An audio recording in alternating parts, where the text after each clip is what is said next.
Doesn't have any rates on here. Says the village grants hereby to the county authority to do all necessary exercise enforcement authority to accept approved plans, specifications, make inspections necessary within the village of Greenfield in accordance with the provisions of the residential code of Ohio. This normally comes with a rate. I was thinking so. This is, we're gonna get the other contract. He brought both of these over last week, and we didn't sign them all, we just signed one. This is the authority to operate an account. Right. I don't see rates in this one either. I don't see rates in that one. Where's that one? Where's this?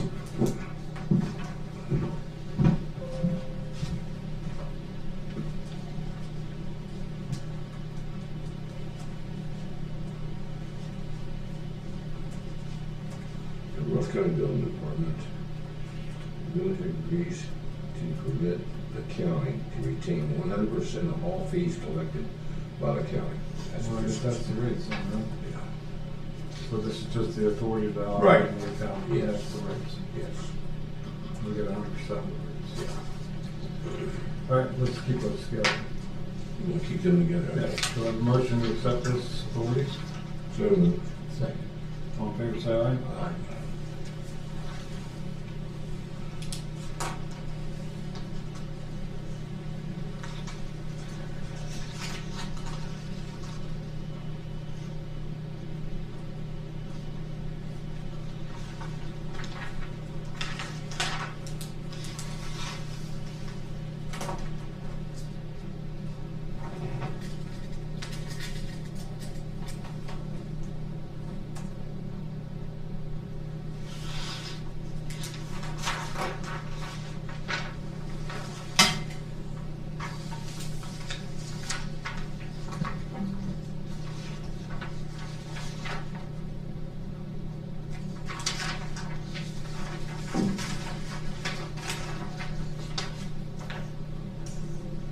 Put those together.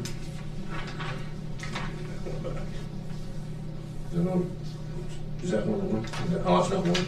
Yeah.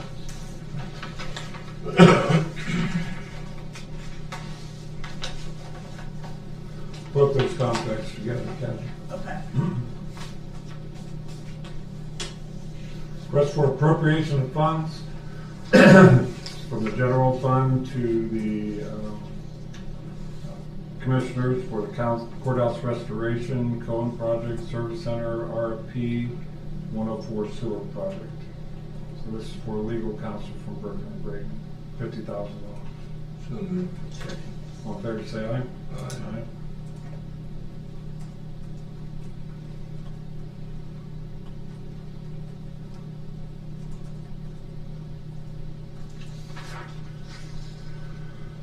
Request for transfer of funds for the law library, $316.91 for group insurance, and $88.36 for PERs is the payout for the employee there. So it comes to $405.27. So moved. For the one that left. Yes. Second. All in favor, say aye. Aye. How many hours a week was she supposed to work? 20. 20? So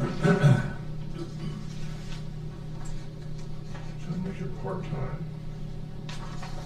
Never mind, she's done, so I'm not gonna fret about it. Don't split hairs at this point.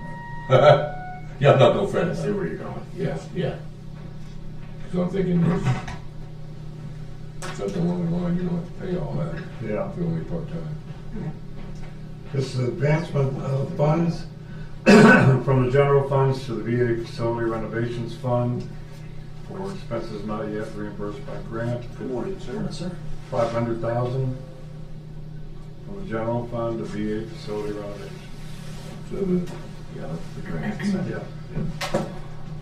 Second. We'll get, All in favor, say aye. aye. We'll get reimbursed for that. Yeah.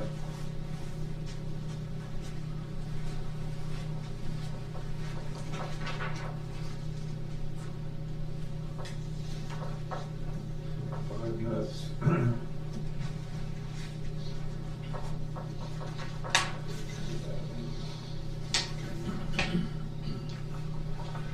Got asset disposal form from juvenile probation for a safe. And we already did a asset disposal form for a cabinet, but that was an error. That was actually a safe. Clerk gave the wrong info. There was no two-door filing cabinet with an asset tag to destroy. She meant to report disposing of the safe. So this is corrected paperwork, which I was on last week. Second. All in favor, say aye. Aye.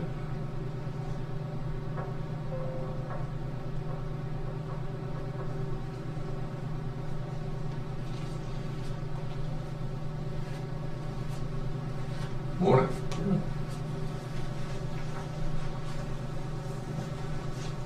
We're just gonna keep working to your right. I'm waiting on you guys. Keep Wait working for away. another 4 minutes before you're up to bat. Just in case somebody comes in, which is maybe. Yeah. No problem at all. This is from the treasurer's office, because calculator does not work in the treasurer's office. So, Those in favor say aye. aye.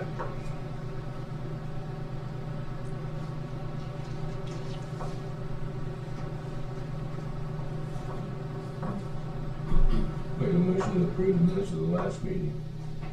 So, or second. All in favor say aye. Aye. It should be just, the days. Did you send out those meeting minutes?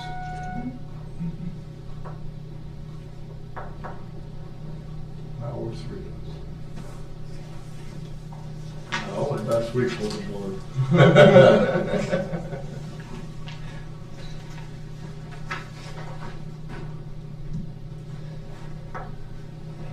Ross County Sheriff's Department, 2014 Hyundai Elantra GT, poor condition, damage beyond repair. Did you hear anything about this? That, the Hyundai Elantra, isn't that the one that's not what they just got rid of back here, is it? I'm sorry, I was reading this letter. Tell me. Holidays from Sheriff's Department. 2014 Is that the one that was parked back by you for 7 No, years? that was the Lumina that we sold. That was somebody else's. What about it?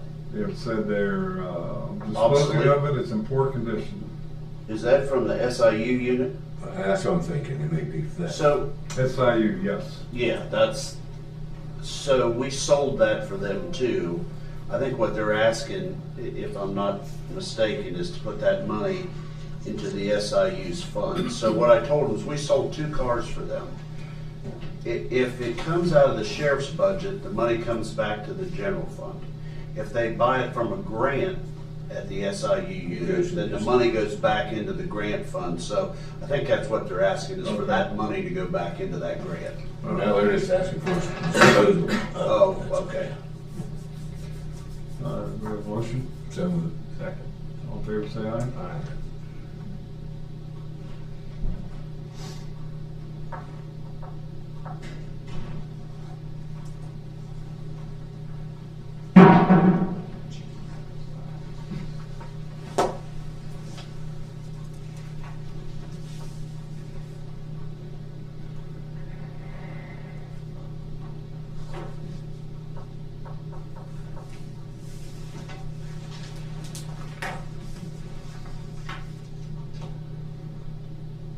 Another one from the Commissioner's office, very own Kathy. File cabinet, poor condition. Is that the one underneath the? Yeah, we got that one. No, that's the one that we took out of the corner back there. We emptied it out, got rid of it. So moved. Second. All in favor, say aye. Aye.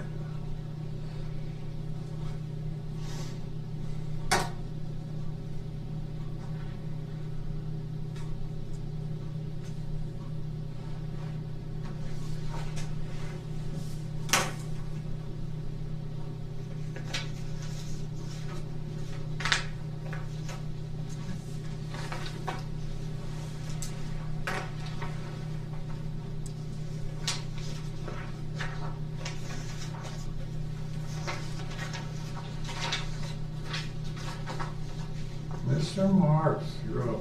Oh, boy. This should be quick.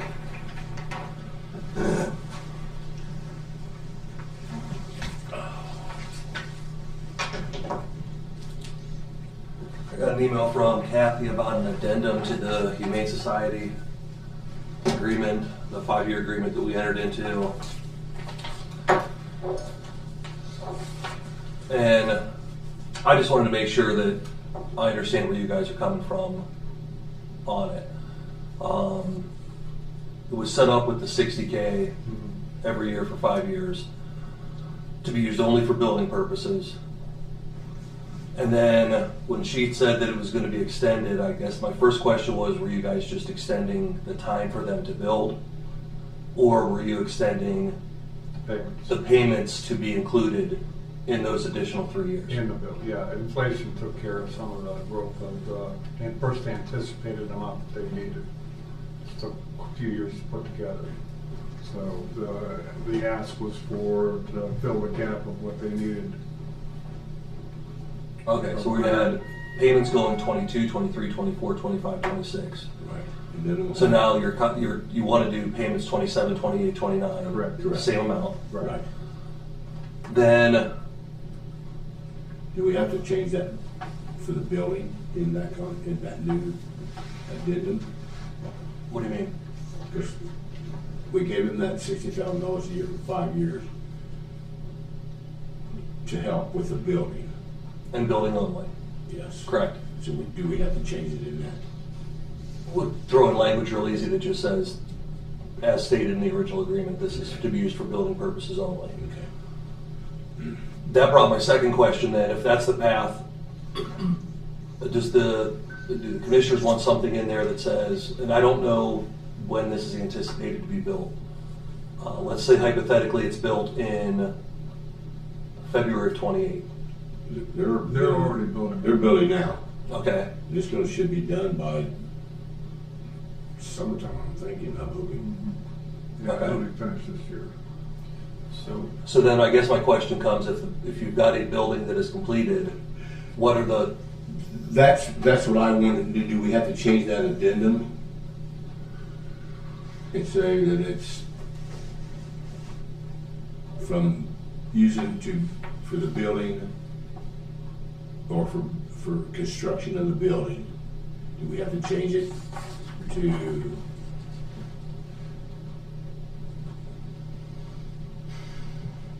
I guess that's the first, do you want to change it? Do you want, is what is contemplated for these payments to be made regardless of when the building is constructed?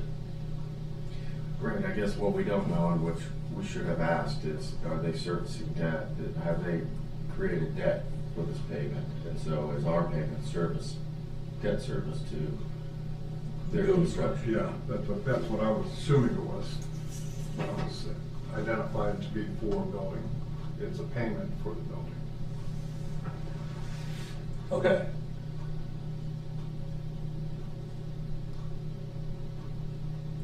Do we want to check first to make sure? I mean, I guess, and I'm looking at it, for example, let's say that they build this, it's constructed and they don't know anything. Are these payments still going to happen after that construction date through 29? Not per that contract. That's why I'm trying to put an addendum together that's not the same page with you guys.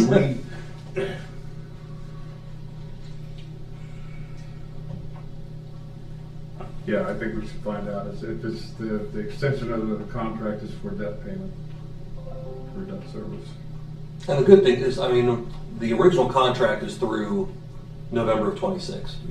So we're not on a time crunch here that's gonna hurt anyone. I just wanted to make sure that I'm putting in here what you guys are agreeing to do. Like, Yeah. you know, if it's, you get this amount of money through November of 29 to use for any purpose, we could put that in there. If it's just to construct the building and to pay off any debt associated with the construction of the building, we can put that in there. And probably have a clause that says if and when the building is paid off, whether it's at the completion of construction or 27 or 28, do the payments stop Well, at that point in time? I think we ought to find that out, because not only do we want to make sure it's reflected in the contract, as you said, we want to make sure that our funding is addressing the actual need that they've requested. And so if I'm remembering correctly, they're about $300,000 short. We've now filled the vast majority of that gap with what will amount to be over 200,000. But if they're not,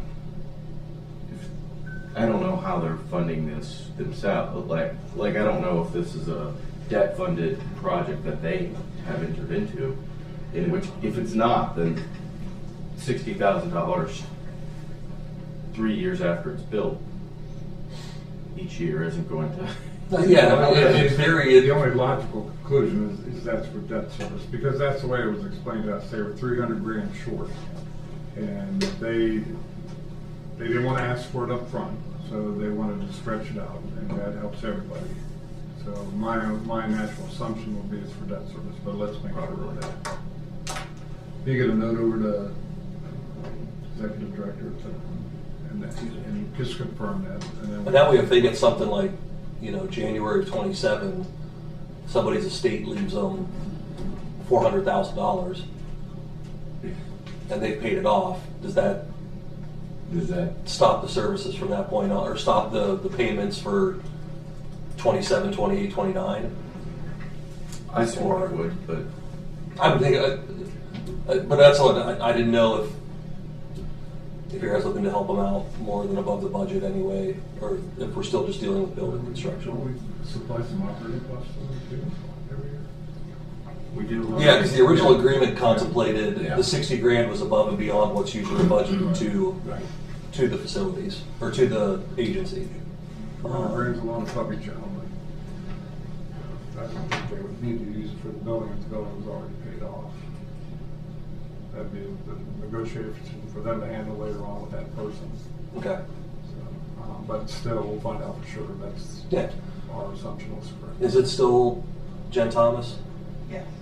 If she's got any questions, or if she wants to give me a call at the office, have her give me a call just to make sure we're on the same pages. And then after talking to her, if it seems like something I need to come back and talk to you guys about, then we'll just set something for next Monday or the following Monday. And get it. Like I said, we have plenty of time on it, so.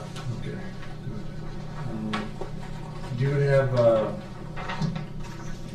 did you get any note from, a signed copy of the lease agreement with Folk Block with Brad Park? I've not received anything from that end of it. I'm assuming, I didn't know if you guys signed it first or if you were waiting have a for. document signed by him to sign. Okay. We wouldn't sign it unless he signed it. Yeah, nobody has reached out to my office with any questions or, Okay. um, So I haven't heard that he argued anything that you. no, in fact, let me check with Laura, because he called the office either last week or the week before. But his question that was presented to me, I guess, was what's going on with the contract. And I had already given the revised copy to you guys. Yeah, and So I sent that to him, Yeah. your explanation. Because he has to sign He it. had everything we had. And I told Laura, I said, find out if he doesn't have a copy yet, or if he's got questions about the copy that he got. And she never told me that he had any questions about it. So I'm assuming he might not have received the final draft that you guys mailed him. I got it.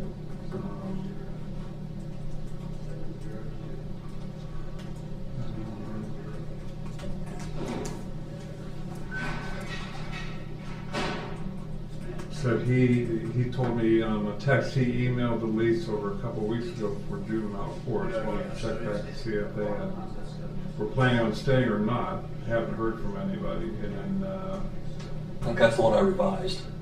yeah. And everything was, for all intents and purposes, and I even, in the email, I think I put down the, And then, Friday, he said, I emailed you the signed lease, but I can't find the email for that. I'm pretty anal about keeping my emails in proper order. I can't find a copy of his signature one anywhere.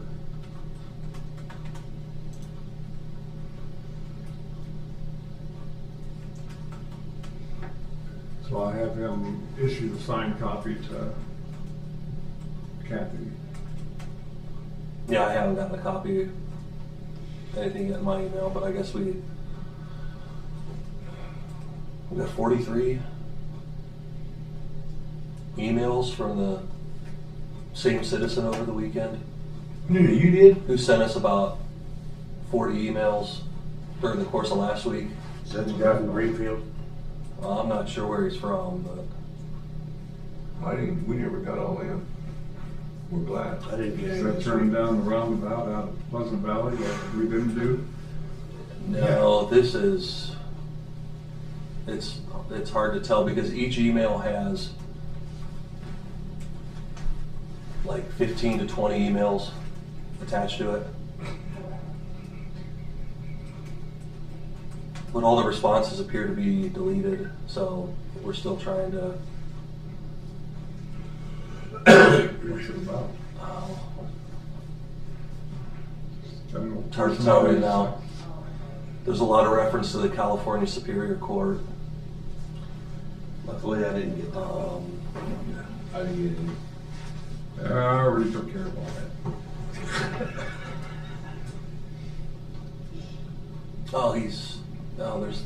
He's quoting "Killing in the Name of" by, no, Do we have any That's other a group. legal stuff we need to cover? Was it bad? yeah, Jeff? Rage Against the Machine, sorry. Brian, do you have any questions for Jeff on any contracts you've had over? Not right now, I don't think. I think we've given him everything that we've had. Yes. This isn't the same guy you're getting. It is not. I'll show you the email address.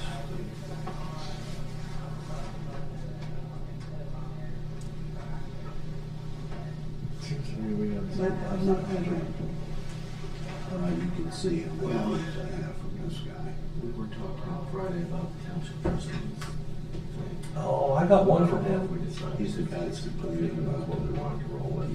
the administrator in Greenfield who was on DOT. He's not Clarify before to change the, Gary Silcock. there's a process for changing the distribution percentage of the township. I think that's what you're referencing. I don't know. Yeah, that's true. That's what I was thinking about. Yeah, March 4, you sent me the, I sent you that cat, yeah. just the first one, and I'm not sure that it But I don't see that. dealt with us, and I really wasn't sure what involvement Ross County had in it. I didn't understand it either. Is that group one of the groups that's running some of the Appalachian grant? I don't think, well, he may have something to do with it because he's the administrator for the city.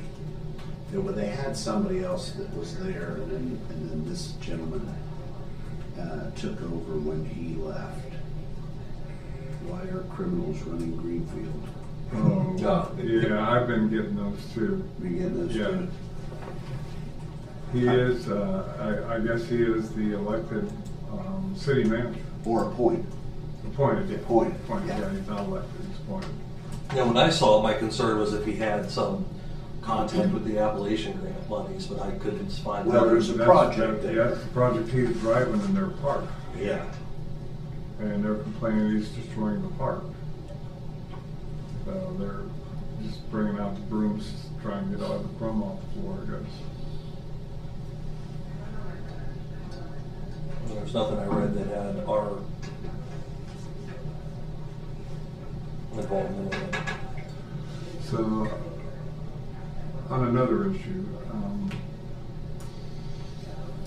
the distribution of the piggyback sales tax to the townships for road construction, repair, replacement. We were talking Thursday at a township trustee meeting about the way we would do that, to start off with mileage and then keep it that way from the very beginning. will give everybody an equal share the first year and then go by mileage after that. And I think you're aware of those conversations. I was here last Monday with Barry and Jim, Yeah. or the Monday before, one of the two. And I know I had expressed some concerns at that point in time that, Well, they didn't, I don't consider Thursday's association meeting a public meeting, because there was no press there, there was no outside groups there, it was just township trustees and the three of us. So I was assuming that, from what I heard from your response before, that they had to do their regular monthly meetings or call special public meetings amongst the townships individually, and take a vote on that, whether they wanted to do the splits, or if they wanted to do the first year everybody gets an equal share of the pie, and then do the assigned road mileage. I think where the question on, at least from my end, came from, one, I think that's a good practice. We're trying to understand where each township trustee or township is on their reception of that, especially because the township association meeting, I don't think there was a complete consensus following that. But the other question on the other side of the sword, where the argument against that is, we technically could, we don't need the townships for disbursement. I mean, the statutorily, my understanding is we can set those parameters however we want. We could give all 800,000 to one township if we wanted. We wouldn't do that, obviously, but so I think that's where we were just, from the discussion that came from last Thursday, there were some folks who thought we might clarify from you. To finish my point, what I was saying was that they had an open meeting where they had feedback from their constituents. who's they? Is that the township trustees? Association. Not the association, the individual township trustees. So you're not talking about Thursday's meeting, you're talking I'm about, talking about Thursday's meeting Okay. being a legal meeting, is what I was saying. yes. And you concur with that. I don't think that the township association, and this is, I'm looking at this in the big abstract, because nobody, up until me having to stumble in here last Monday to talk to Barry about something unrelated, I didn't really know what was going on with it.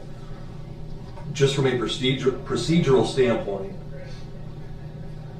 I don't think that the township association meeting was the right avenue legally to adopt what each township wants to do. According to the resolution, to the best of my knowledge of it, having never seen it, it's set up by mileage. No. What, I don't know, how is The it? resolution's not set up on mileage. It's just, the only thing it does is give you a percentage of who gets what out of that. Talk about the 79 resolution. Yeah, the 79 resolution. And how is that set up? It's set up where 50% of that 0.5% sales tax goes to Charlie. the engineer's office. I left the thing sitting on my table. The important part here was 10% went to the townships for road maintenance, 3% went for culvert maintenance. They don't have purchasing that the township's responsible for. 10% went to the health department. 2% went to the health department, 10%, some of the amount went to capital improvement. Yeah, but it was 12 or something. Yeah. 12. But it did not, I agree with you that it did not speak It specifically. didn't speak. The Yeah. disbursement now, They just went along with what the engineer's office normally does, as it's through the mileage. which is what So we. that's what they started out with, was through the mileage. That's what they continued doing until 2004, was through mileage. And with the support that is received to them from the engineer's office through the appropriation from the commissioners, today, the $140-some thousand is dispersed by mileage. So that's what the current procedure is for funding that gets to the townships from the county, is dispersed by road mileage. For other than this 10% of the Right. 0.5%. Right. Yeah. So there's no legal paper trail of resolution rescission, and, you know, a new even at 149,000, I don't think there's a resolution for that, is there? It was not my understanding, no. So how do we make this right? Do you have a copy of the resolution? Somewhere. Usually how I understand it. Yeah, What's that for? it's in my, in my kid, on my kitchen table.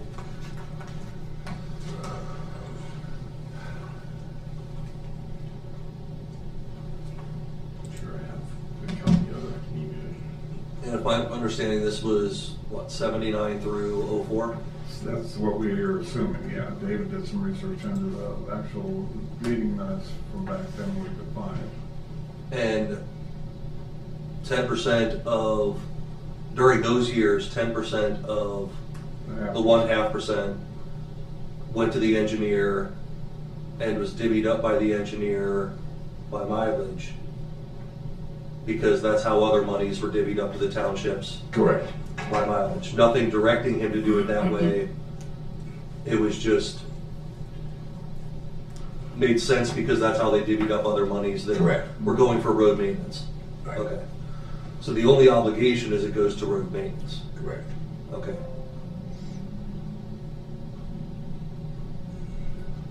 And I'd like to, that's, my only reason for wanting to look at is to make sure that there isn't some language in there that says to be divvied up by the county engineer pursuant to section XYZ. It says it's by about, mileage. that resolution is about this big. About 8 lines, maybe. Say, I had it. I'm trying to You think. know, I just had paper copies. And that's all. When did they first, they came in and presented this in a meeting of February 2nd. I'll go back and look. That was with Barry. That was when Barry and Jim.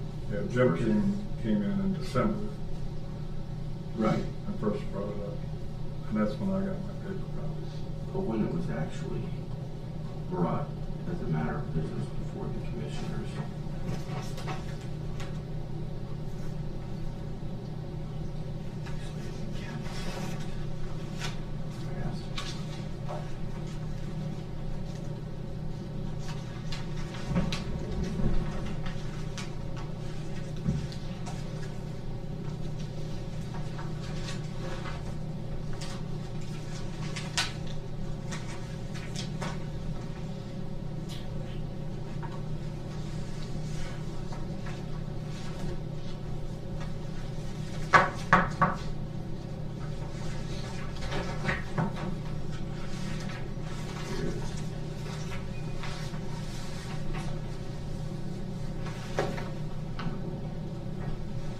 I will forward it to you.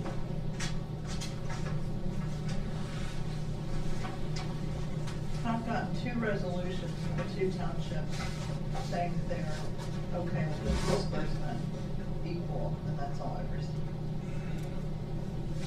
And I know after that meeting, what was the last Monday?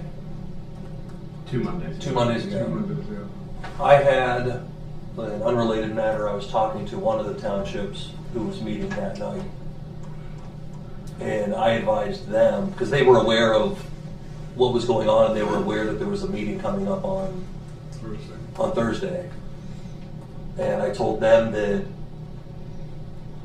if they wanted, it was my opinion, if they wanted their formal vote of the township to matter, that they should do it in their own meeting on Monday night and take that with them to the township association meeting. And that's what we conveyed to all the township trustees on Thursday in that meeting. Yes, it is. And I think we recognize that, as you mentioned, we kind of got pulled into that. Yeah. Without a lot Which of. happens. I mean, that's not- And so, since we're basing kind of our procedure going forward based upon that opinion, we wanted to make sure that you had the proper information to. And I don't think, there wasn't anything wrong with Jim getting phone confirmation from anything, but I think just to protect Jim himself. That's not, I told him that. because all it takes is one trustee to go back and talk to the other ones, and they're like, well, no, we don't want this, and then that trustee may turn around and go, well, I never told them I think that's right. that we were on board with it. And then Jim's in a position of, well, yeah, you did, and no, I didn't. Yeah. And it just, I mean, That's if a it was, good description of what kind of happened. yeah, it easily turns into a he said, or he said, she said. That's what I'm trying to avoid is future buyer's remorse if we even choose to go this now. Because Now, we're not even united among ourselves how to do this. the way that you're describing it to me, if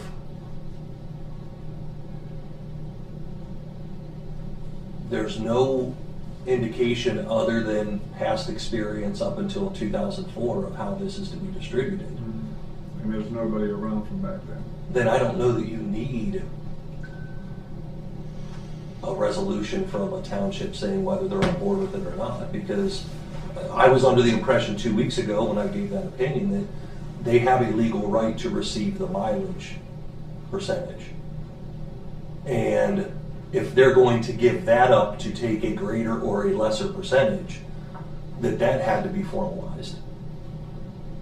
But if that's not the case, and there's not, all there is just an expectation on practice and not based on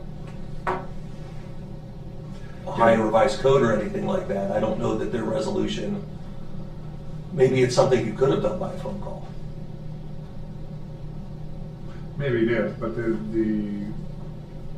I guess the point of contention here is, do we do the first year with even splits to everybody? That's the real question. Whether we do this or not, the same way that we did it before, you know, if this is the case, then that starts next year and it's pretty academic. I mean, we got a model to follow. We did it before. We've all agreed. Crunch numbers and now. I think we're on singing harmony to that point. But it's this first year deal. And that's where there are counties that are due more money than the $55,000 that everybody would get. And really, it was promoted by smaller townships that wouldn't get that much. And you know, having the whole county lift all at once, I think would send a message of what this new money could do for road improvement and make it appreciated more. And But if we're gonna do that, just go equal until the end of time. I mean, that's. Well, no, I mean, I can certainly see an argument being made for doing it a one-time equal split. And my basis for that would be the fact that you have, from what it sounds like, a period of 21, 22 years 22 where years. nobody's received anything, Except 149,000, which isn't part of this. Yeah, which is not part of it. No. So nobody's received this money for that period of time, and I'm not sure what happened or anything. Apparently, we're in a position where nobody from the township said, hey, where's this money that's missing? So, I mean, I think everybody's kind of at fault, whether it's at the county level, the engineer level, or the township level, in letting this fall by the wayside for 2 decades. I think that it would be reasonable this first time back to give everybody the same amount just to get the ball rolling on it. And my reason for that is you're going to have some townships who have received nothing that are going to get lower in the future, kind of an additional bump to help them out. Where if you've got a bigger township, this is really just a one-time, you're going to get a little bit less, but it's still $55,000 more than you've received over the last So 20 years. how can I live in Concord Township. Okay. You know, if I was a trustee of Concord Township and I went to my people who live in Concord Township and said, which one would you guys like to have? $55,500 or $110,000? And I bet you everybody in that township would say, I want the $110,000 that I'm supposed to be getting. That's reasonable. And, you know, Yeah. that's my thing. My thing is, you know, just because they haven't got it in 20 years doesn't mean we're gonna making things equal. I think we ought to go back to go by mileage even on the first shot. No, and I don't think that that's a wrong argument to make either. I'm just, it's just my opinion not having all the information. I mean, I'd be in the same shoes as you guys. You can make an argument on both sides of why you should do it one way or the other. I think the question, to that point though, that's where I think it comes down to our discretion on that. part. I think the first question is, do you guys have any authority to determine anything? I mean, all you're giving is your opinion Well, and we're. to the engineer, right? Yeah, I would say, my thing is. I mean, that money's to be because- appropriated regardless of how you tell somebody to divvy it up. So I guess question one is, are you guys just saying, hey, Charlie, Because This is what we think. So far we haven't found anything that says how it's supposed to be divvied up, how it's supposed to be given away. But it's always been through mileage. Everything is sent to the engineer's office, and the engineer then went by mileage and divvied it up through the townships. I have seen nothing in writing that says that how it's supposed to go. and that would make the most sense. Yeah, I mean, if it's 4 roads, yeah. why give it the same amount to a smaller township who has 10% of the roads of a bigger township? Right. It doesn't work out either. Right. That's why I'm saying I could see it being a one-time deal, just since we've had 2 decades of nothing, to kind of be like, okay, everybody, here's a chunk of money, knowing that every year going forward, smaller townships, you're not getting the same amount. Bigger townships, you're getting more. But for this 1 year to get the ball rolling again, we're going to divvy it up evenly, and then it's all mileage. That's precisely the argument. Based upon that. That's precisely the argument for the proponents of split, even split. I think maybe one thing that would be a good thing to state is right now, the status quo or the expectation of the townships is that they're going back to each one of their individual townships to provide a resolution on their position on this. And I think if they all unanimously, I guess the question would be, what do we do in a situation, or what is the binding power of their resolution, if there is one, on if we have 15 townships or 14 townships that say we want it split evenly, and 2, we've made a resolution that said we want to split based upon road mileage. What is our obligation? Is that still at our discretion, or do we ignore those 2 other townships that have said we want it based upon road mileage from a legal perspective? I think from the legal perspective, it comes down to what they're legally entitled to. If they're legally entitled to any amount of that portion, which obviously they would be, but it's not said how it's to be divvied up by statute or by resolution. It's just, we're giving it to the engineer and it's up to him. Then I don't know that their resolution is more than just their opinion. If the resolution were to say to be divvied up by mileage,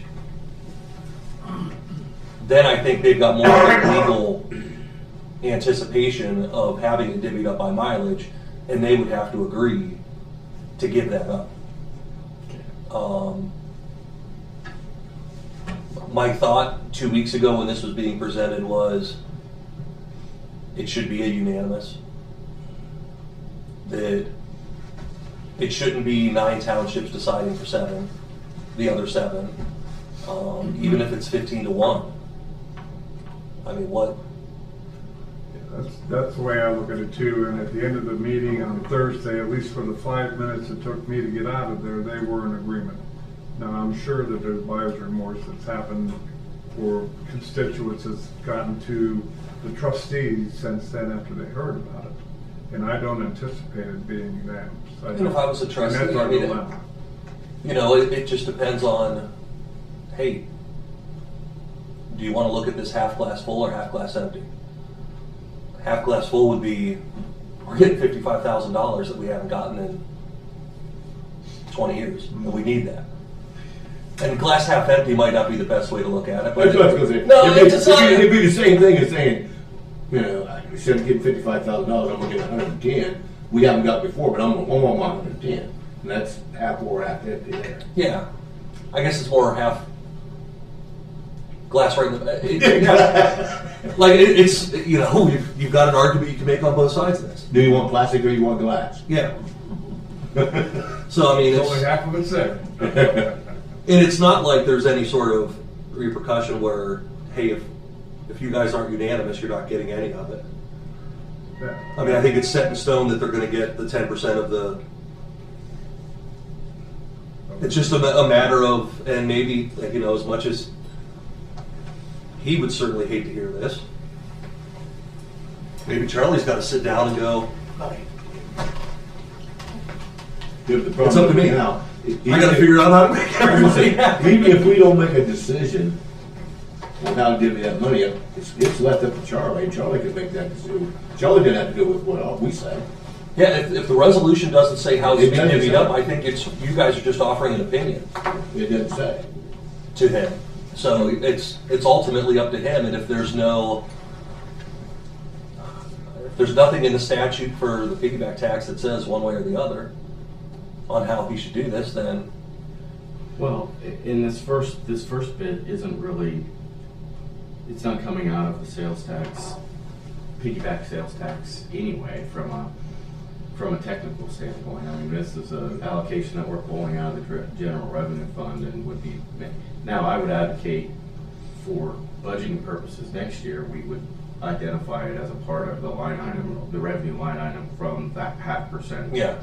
But right now, I think our purpose is, we don't want to wait until 26 to launch this. So we want to do that now. The question that we're dealing with and still are dealing with is the distribution, because the argument, I think you've encapsulated the argument perfectly in saying that there's townships who are making the argument, which I think is justified, that we haven't had this for 20 some years or nearly.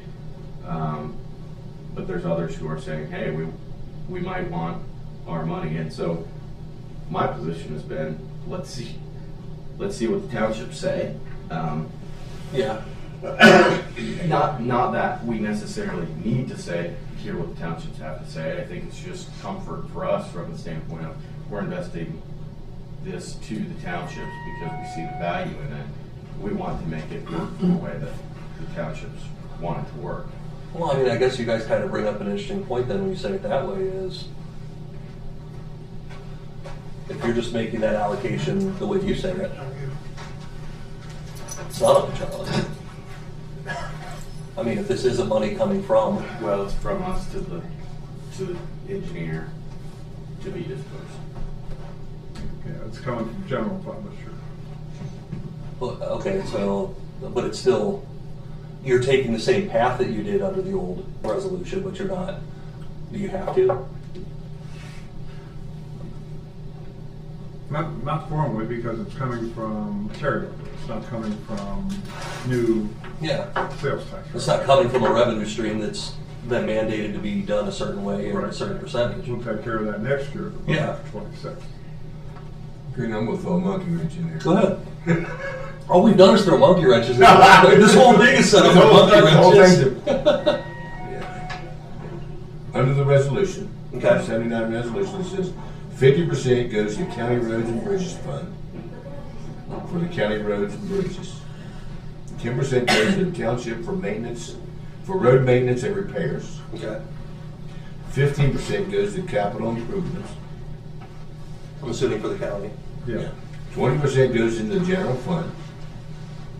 2% goes to health department, and then 3% goes to township bridges and culverts. Well, the township doesn't have any bridges, so that's really not part of it. Some of them want to do away with giving that 2% to the health department. Can't do that. Some of them want to don't no longer do the capital improvements at 15%. Well, But if we're gonna follow the 79 resolution, we gotta follow all the way to the T. I think as a matter of housekeeping, we need to. Technically, yes. Send the Yes, we gotta follow that. Yeah, as long as it's in place, you do. Yeah. That's not what we're doing today, and I think as a matter of housekeeping, we need, as part of this whole thing throughout this year, we need to, as a matter of housekeeping, formally rescind the 1979 resolution. It requires 2 public hearings. That's after the That's 2 public easy. hearings. That can be, put it on the agenda for 2 Mondays in a row. That's a public hearing. The third Monday, we rescind it. Third Sunday, don't do it on Sunday. Don't do it on Sunday. Especially the third one. Yeah. Third Monday. And that's the sticky part about this, to throw another monkey wrench in. Right back, we haven't been following the statute for 20 years, or the resolution for 20 years. So, I mean, everybody's in a bad position to say, let's follow it to the T. And the thing is, you know, the county stopped it in 2004. We could find nothing that says why they stopped it. Well, we know why they stopped it, because they were short on money, so they just said, we're gonna keep this, instead of getting past dividend out, we're just gonna keep it to the county. You sure there wasn't a, But we can't find There any wasn't anything resolution. rescinding it? We can't find anything that says it was rescinded in 2004. They just, somebody made a decision that we're not gonna do it anymore. And another point too, this isn't statute, this isn't ordinance, this is resolution.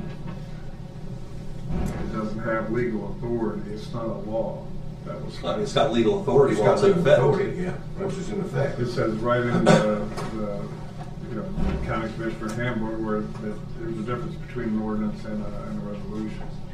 Resolution is an intent, that says in there, and the ordinance is law. So it really doesn't have any legal authority over what we do now. We can go ahead and rescind that. You could, yes, Resolution, this would be.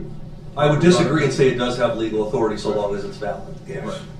Because if you start treating them as guidance to pick and choose when to go without a formal rescission or something like that, then it starts to get into a real gray, We take sketchy care of the area. paperwork part of it. Yeah. You know, it's not, we can change it.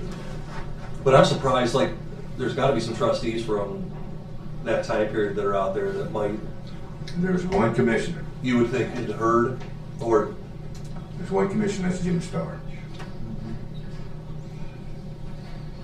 but nobody from the township side who was getting this money that has said, yeah, I've been at, like, Jim, I mean, would he even, I don't know if he was trustee back in Trustee '04. back then. Steve Neal was on it. That was the I've been talking. They're talking to Steve, he just said, They ran into a Tight. financial. Financial shortfall and said, this is the one thing we're gonna cut out, and we're not gonna rescind it, we're just gonna keep it there in case things They never pick brought it up. back. He didn't understand the nuts and bolts. When did 149 allocation start? 1980. 80? So it's always been there.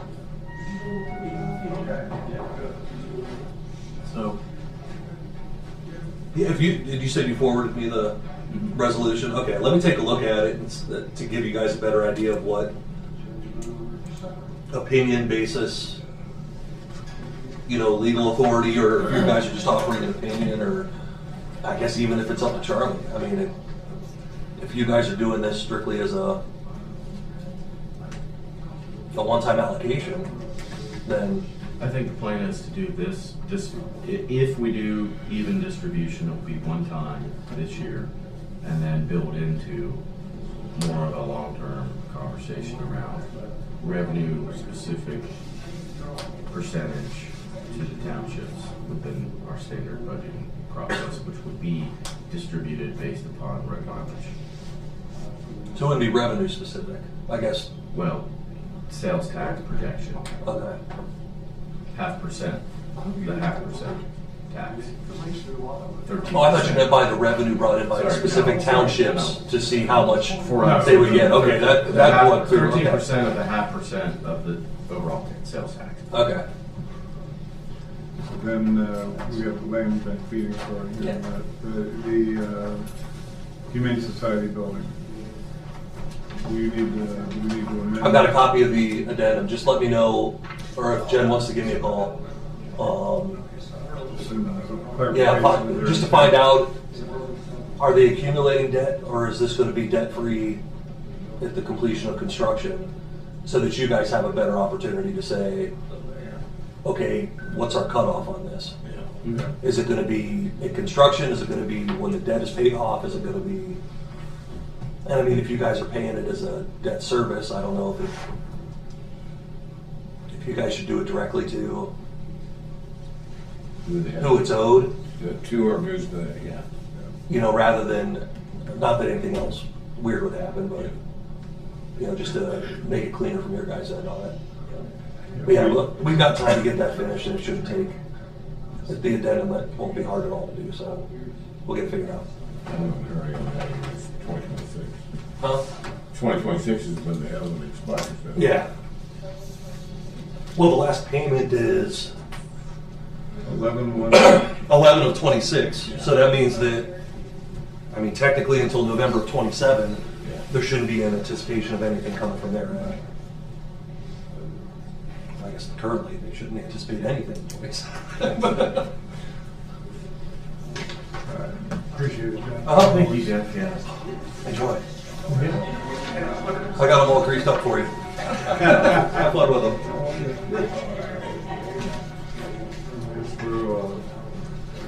Has Ashley been here, or? No, we ran over, so she had to go on to our next meeting. But we are meeting from 2 to 4 today, and we're gonna clean up the video, and so we should be ready whenever the policy is. So, yeah.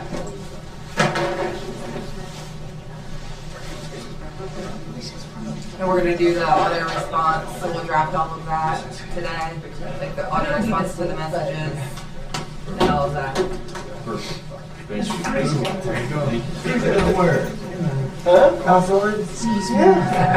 nice, 40 degrees. I wasn't psychologically prepared. Look, I wore my winter coat. Look, I was like, where's your coat? I'm good. You would ask me to look into it. Hey, at least you got your green on there. That's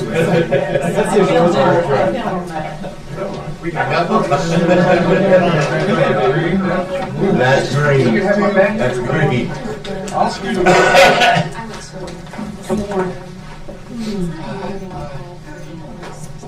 I'm good. All right. Thank you. All right, it's 10:02, whenever you're ready. All right, we'll call this meeting in order. I'll have to leave a little bit early, quite a bit earlier today, but I'll first run the meeting after I exit.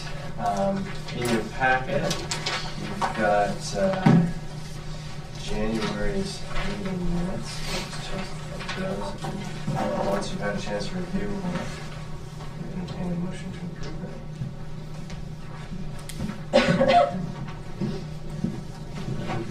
Read them, I make a motion to approve the minutes. Second. Thank you. All in favor, say aye. Aye. Any opposed, same sign. I think that's our assigned duty, David. Yep. We seem to do that every meeting.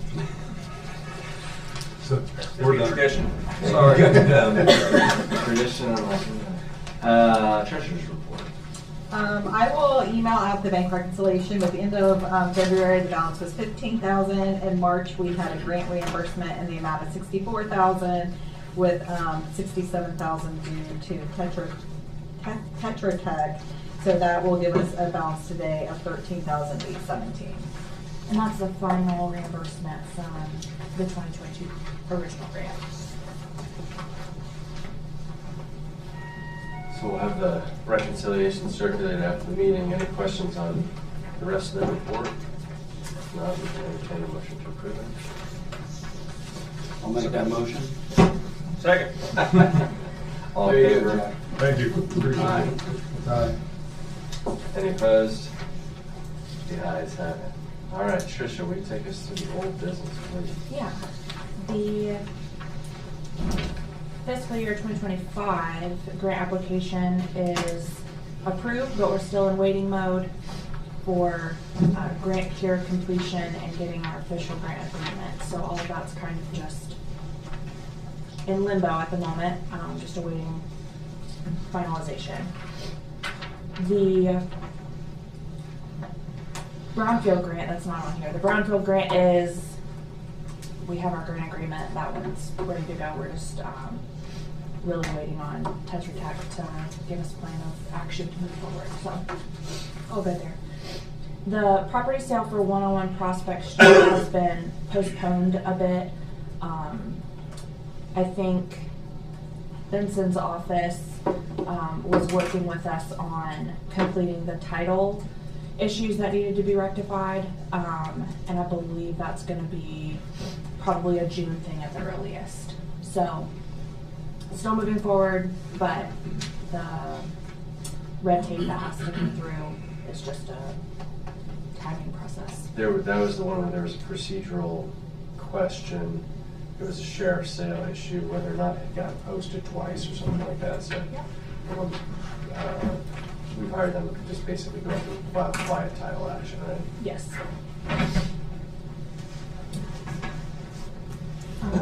Gabriel, would you like to give any tax foreclosure? Oh, I would love updates? to. The tax foreclosure process is making progress slowly but steadily. We currently have approximately a dozen properties that are somewhere in the foreclosure process. I filed motions for default judgment on 3 properties last week.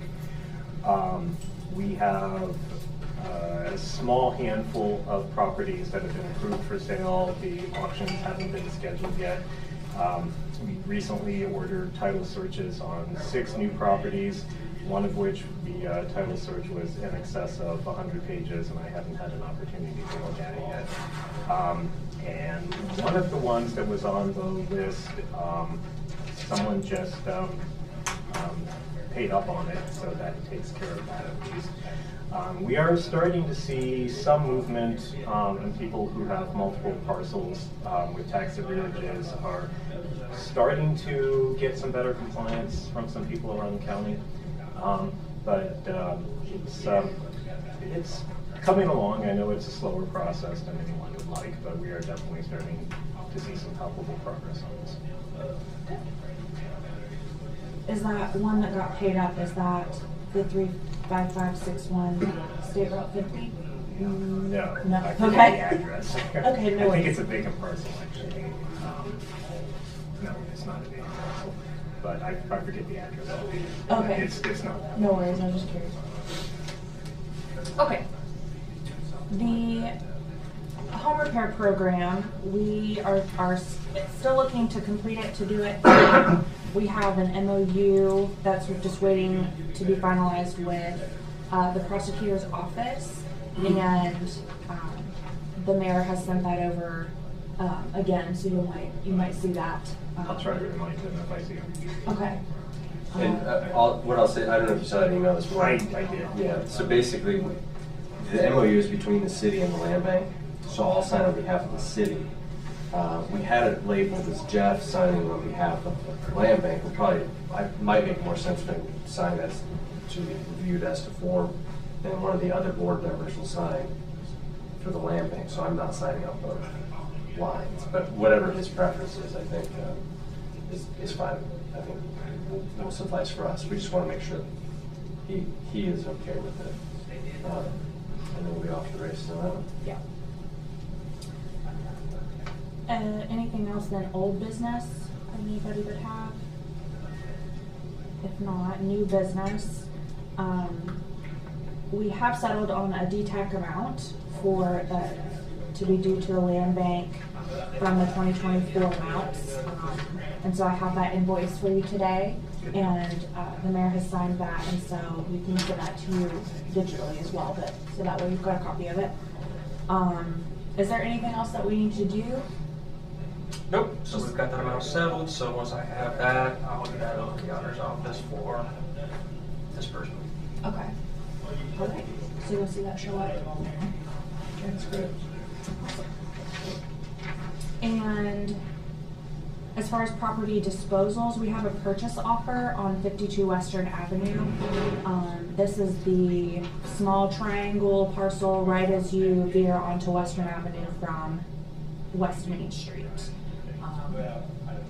It's kind of a wonky looking parcel there. This is the only offer we've ever received on this piece. It's listed at 11.5. The offer was for 3, with the land bank paying closing and title fees. Of course, it's up to the board. It's the only offer we've received on it. Is We that do for have property land extension, or is that for a new build, or just? their paperwork shows it as wanting to put a new build there. They have, I know, met and discussed with the city building department. It is listed as, contract is listed as contingent on variance. So once, I mean, the land bank can help them go through that process to receive variance, but they are looking to put a new build there. It's right next to that parcel. Somebody just put in like a law office or something there. Yeah. It has the land bank sign. Yes. Yeah. And my take is that it'd be great if somebody, I don't know if it's a weird location, but, South First Capital District and yeah. Downtown Development Commission, many times. Yeah, it doesn't have to be, yeah. The only thing would be like lot size or something, that I'm assuming that that's what their setback issue or something like that. Yeah. But there was a house there before, so.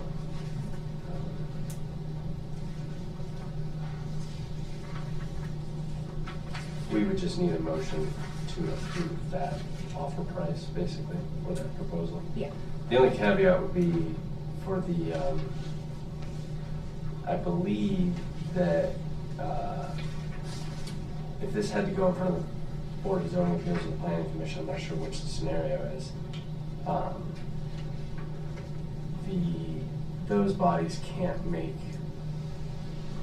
I guess we as the land bank would have, be the one that have to ask for variance, essentially, right? Or give them permission. To ask give the for purchaser yeah. permission. So that doesn't really impact this board, I guess, but I don't have any issues asking for that if it's going to create a house or allow for a house to be built. Are there stipulations for, and this is just because I'm a new guy here, are there stipulations for the buyer on when that property could be sold? So the reason I ask that is we have it listed at 11,000. If we were to sell it for 3,000, are there stipulations that that seller could not buy it for 3,000 and then immediately turn around and sell it for 11,000 or more with some marketing? Because that's the difference as a kind of governmental body, is that we're not marketing this in the same way that a for-profit real estate firm would be.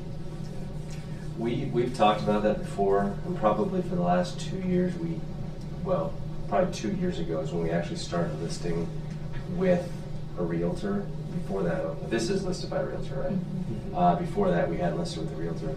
But I think what you're saying makes sense. You know, it's kind of like if there was like a CHIP grant or something like that, and there's a lien on it, can't be sold for 10 years, you could pay back the whatever. We've never gone down that path, but it's not a bad idea. Coming up with what that amount might be, or the alternatively, you could say you could put some sort of deed restriction in it that says you must build within 2 years or something like that. But we haven't done that in the past, but it's definitely been a topic of conversation before. Do you know if any other land banks do that? Do we get a copy of the language, you know? I would be willing to bet that they do, but I could look into it for sure. We don't stipulate like any time frame to be built on within 2 years at this point.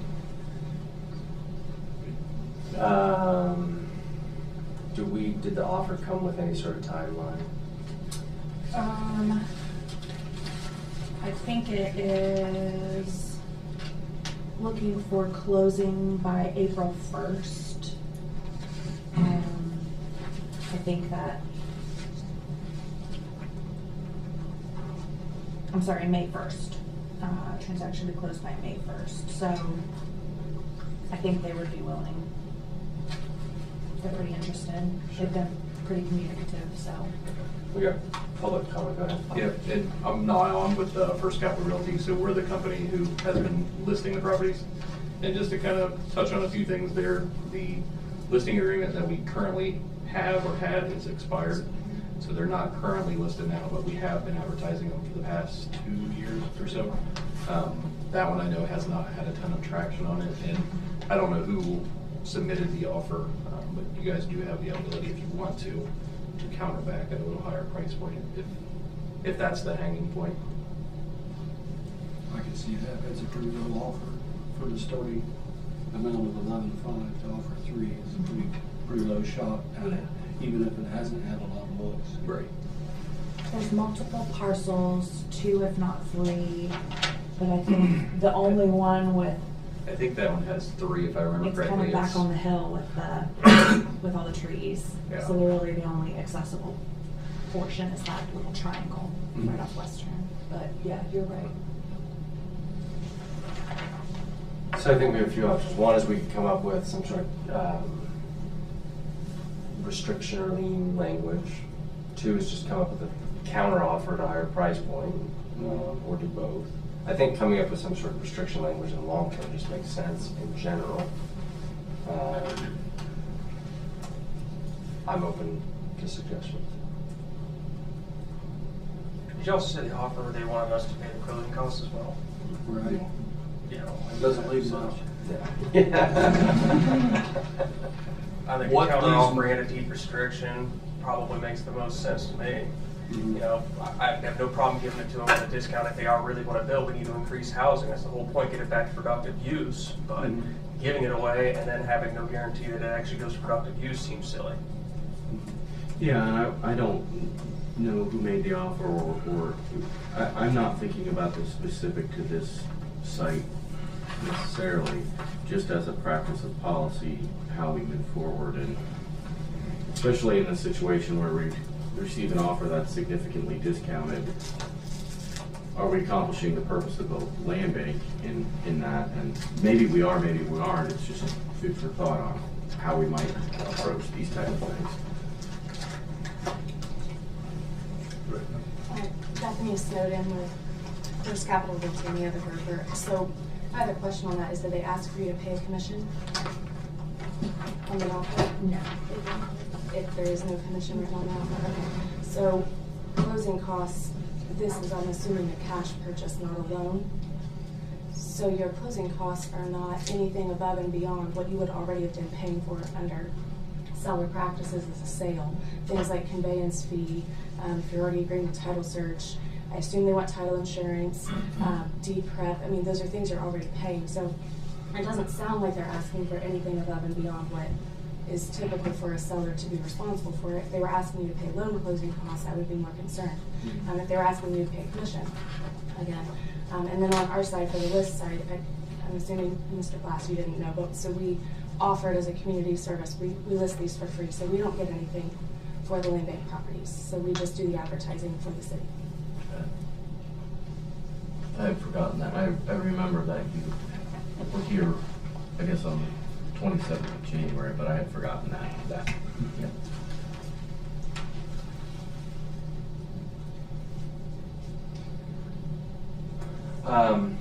Well, maybe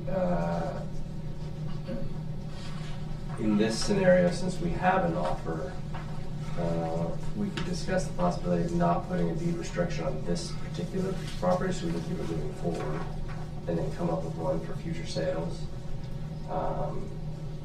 And then, if everybody being agreement on that one, what we could do is make some sort of motion giving Tricia some sort of leeway to negotiate, so we don't go below a number or something like that, or authorization to counter offer at some range.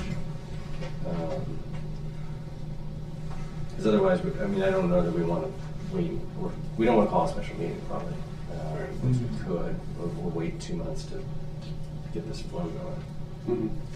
Well, in there, I'd say to your first point, I kind of favor the deed restriction conversation down the line for future properties. Just, it seems to be moving the goalposts, right? When we have an offer and then we're going to, while that offer is active, initiate some additional burden of regulation. So I'm okay with that. I don't have any particular thoughts on the rest of that other than offering it for the rest of the committee to discuss. Do we know what the auditor's appraised value is right now? I don't recall. It's been a long time since. I don't.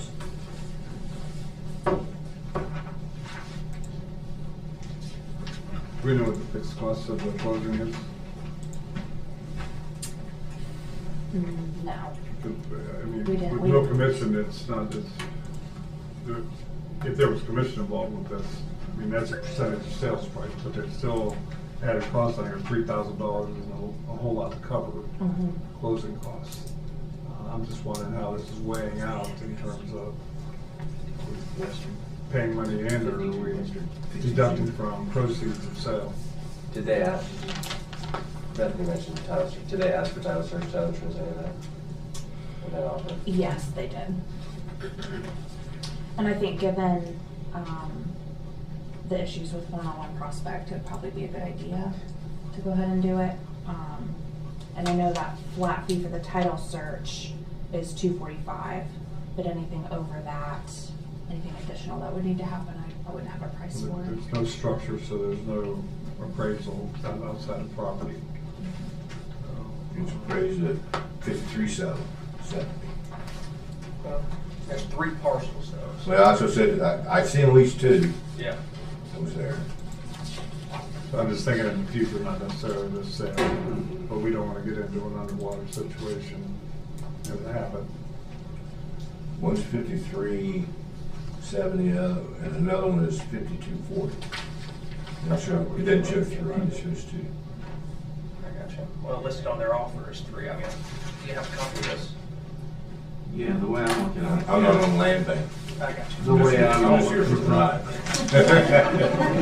The way I'm looking at it is, it's probably, that listing price is probably closely aligned with, With good eyes. with the auditor's valuation, because I've seen, the first parcel with the western parcel is 52.40, and the east parcel is 53.70, which is pretty close to 11,500. So we thinking counter offer then? I think a counteroffer would be appropriate personally, but, also I recognize that this has been listed for a while, and the purpose of this is to move forward development and repurpose, and To so. move property, Yeah. not just for money. We all get stuck thinking about the money. Right, right, but the ROI. For some reason. The ROI here isn't for us to make, for the land bank to make money, it's so that we can repurpose it for a better use and a higher use. I just think we gotta be careful about that. I think we have a way to address it long term, so. I'm okay if we don't approve it, but I don't think it's a bad thing to counteroffer. I would because like the mayor said, maybe leave Tricia some discretion in that conversation.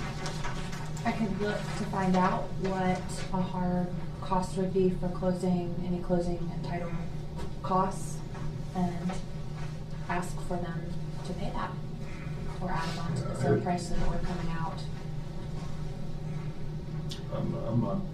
I'm just not feeling real good about this arrangement in terms of not knowing the information first, but then if we get into an underwater situation, I think it sets precedent for future transactions. And I wouldn't want to have that argument every time we sell a piece of property. May I make a suggestion? So, the issues with Prospect, you obviously are going to be selling all of the properties. Is there a reason that title searches are not done as soon as you get them? Or is that new practice that you are doing? Because you would already have everything kind of in place, and if you're looking at fees, if you're exclusively using Benson & Moots, they have a fee sheet, so you can quickly type in and show, here's the sale price, title search, title insurance, any additional closing costs above and beyond what you would typically pay, and you will see your exact walkaway. And you can do that from your computer in about 30 seconds. Like, it's not a big deal, tax proration, stuff like that. So, all that being said, I think that you have the ability to see that and quickly have that, so that when you have these meetings, you already have something to look at. But I think the bigger issue is having the title searches done and knowing what you're dealing with before you even get here. Yeah. Because now, it doesn't matter what number you agree to, if there's issues, it could be astronomically higher than, you know, any list price or offer price. Yeah, I don't like signing blank checks here. Right. And my other suggestion, just in break the everyday business practice for us, I would think an acceptable range for a counteroffer would be somewhere from 5,000 to 7,500. Just give you, you know, some wiggle room and still get a little bit more than the 3,000. Not make it look like you're giving these properties away and set future expectations for people, but also give an expedited process to be able to get this under contract. If you do give her a range, that would be great for us when we do submit offers to you. I agree. As a husband of a realtor, I should know that.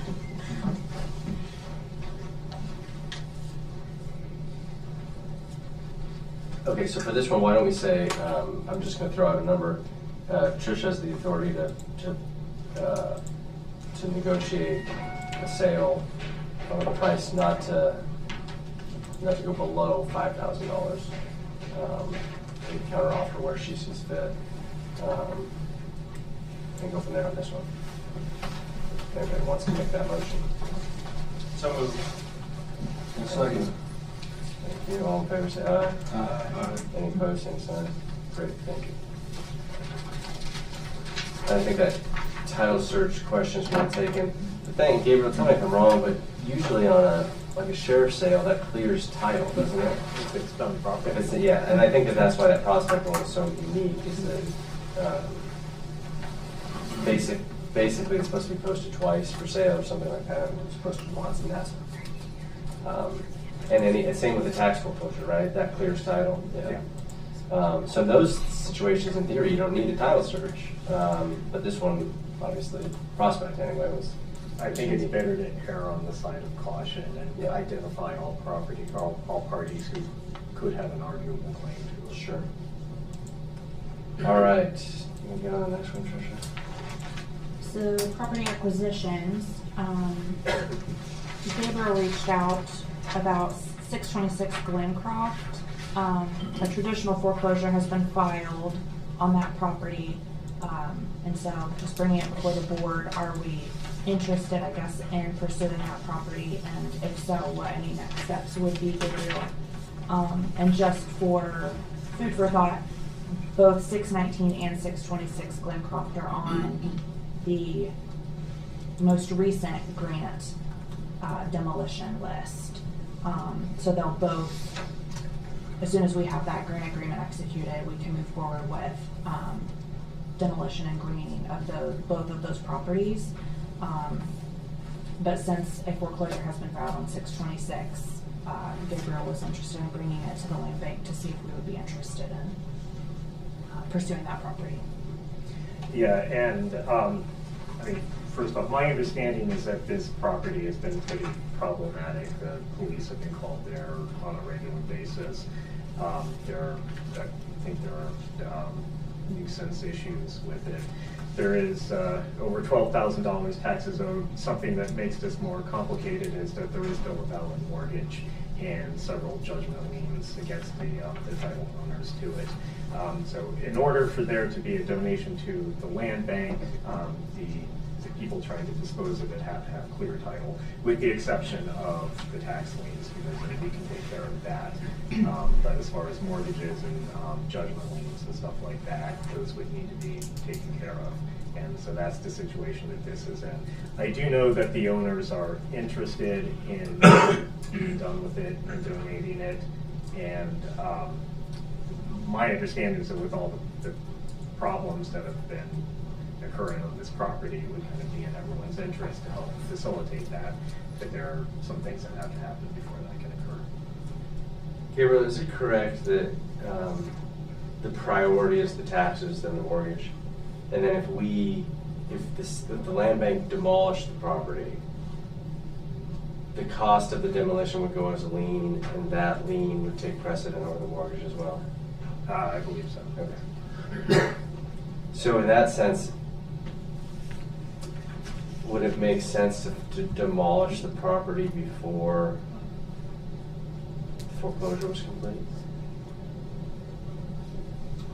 I guess what I'm thinking is, if the foreclosure goes through and it goes up for sale, the mortgage, I always get this wrong. The mortgagor, the bank. The bank would be entitled to the difference in the value after the 12K. So if it's worth 14K, then the bank will put it up for sale. Yeah, assuming that was incorporated into the judgment entry. Okay. With a lot of these banks have been completely ignoring any litigation regarding these, which kind of muddies the water even more as to whether or not that the mortgage interest survives. But assuming for the sake of argument that it does, then yes, once we get our what we're owed, it would be property tax liens, any state liens, and in this particular instance, it's Department of Taxation and Bureau of Workers' Compensation. This bank's not getting anything. yeah, exactly. And then mortgages and private liens and stuff like that would then come next. But the good news is that there aren't any federal tax liens.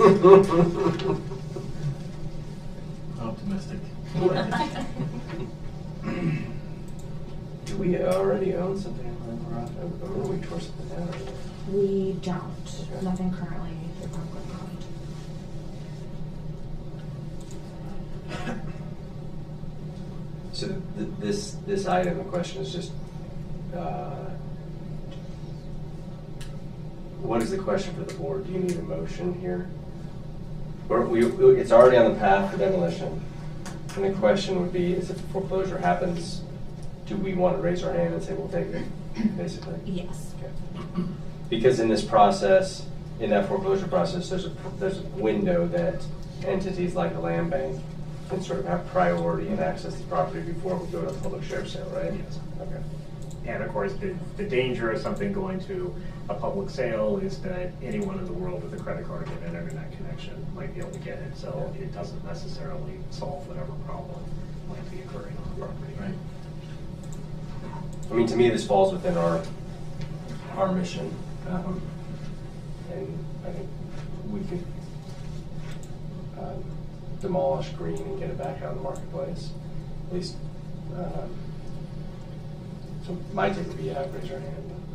Again, conversation. I would agree. I think that's based upon my understanding of the land bank. That's exactly what we're here for.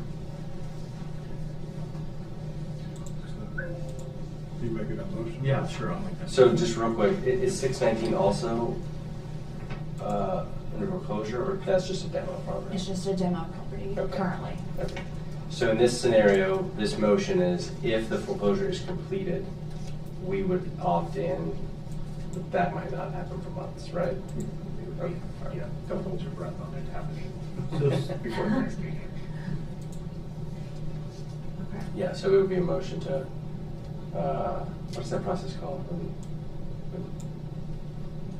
There's like a letter that goes out to land banks and school districts and stuff. I can't remember what that process is. here it is. We'll call it acquire. Acquire for free. Yeah, so it would be a motion to accept the property from during tax foreclosure, something like that. Just maybe a point of question or clarification here, because I'm looking at the auditor's website for 619 and then 626. 626 is on the south side of Glencroft, but it doesn't align with the description. Like, it's not, I guess I would say, are we sure that 626 is the property that we're referring to? Because it looks like looks like there's a parcel between 625 and 627. 626 is on the opposite side of Glencroft, across the street. So it almost looks like there's some sort of, I would just make sure we're talking about the same property, because property that looks like it, that's between 625 and 627, looks like it has some nuisance issues just based upon the overview here. 626, I'm not sure it's that clear. Okay. Yeah. It looks like there's a structure on 626. There is a structure on 626, and there is a structure on 627 that looks like much more of a nuisance than 626. That's the nicest way I can say it. Yeah, I can go back and double check it. I know 626 is the one that was turned in with the grant application. Okay. But I'll go back to the building department and double check as far as like. Well, we can still make the motion that if 626 is the one that's up for foreclosure, then we will opt into it. And if it's a different scenario, we'll just adjust, we'll just make a correction in the next meeting. Okay, so somebody want to make that motion? Yeah, I'll make it. Okay. Have a second? I'll second All right, all in favor, say aye. Aye. Any opposed, same sign. Okay, I've got to run, if another board member could take over the actual procedural parts of the meeting, and Tricia will run through the substance. If that's all right. 228 Church Street, Roxabelle. The owner is interested in donating that property to the land bank. Taxes owed, it's just over 400. Auditor's site appraises it as 1,300. Parcel size is like a long skinny lot, 15 by 90. And so just asking if the land bank is interested in accepting that property. In doing so, the taxes are wiped. Looking on Google Earth, I believe there's a mobile home on it. I don't know, there's not. There's nothing on it. Oh, okay. There's not supposed to be anything on it. But the mobile home is the one that's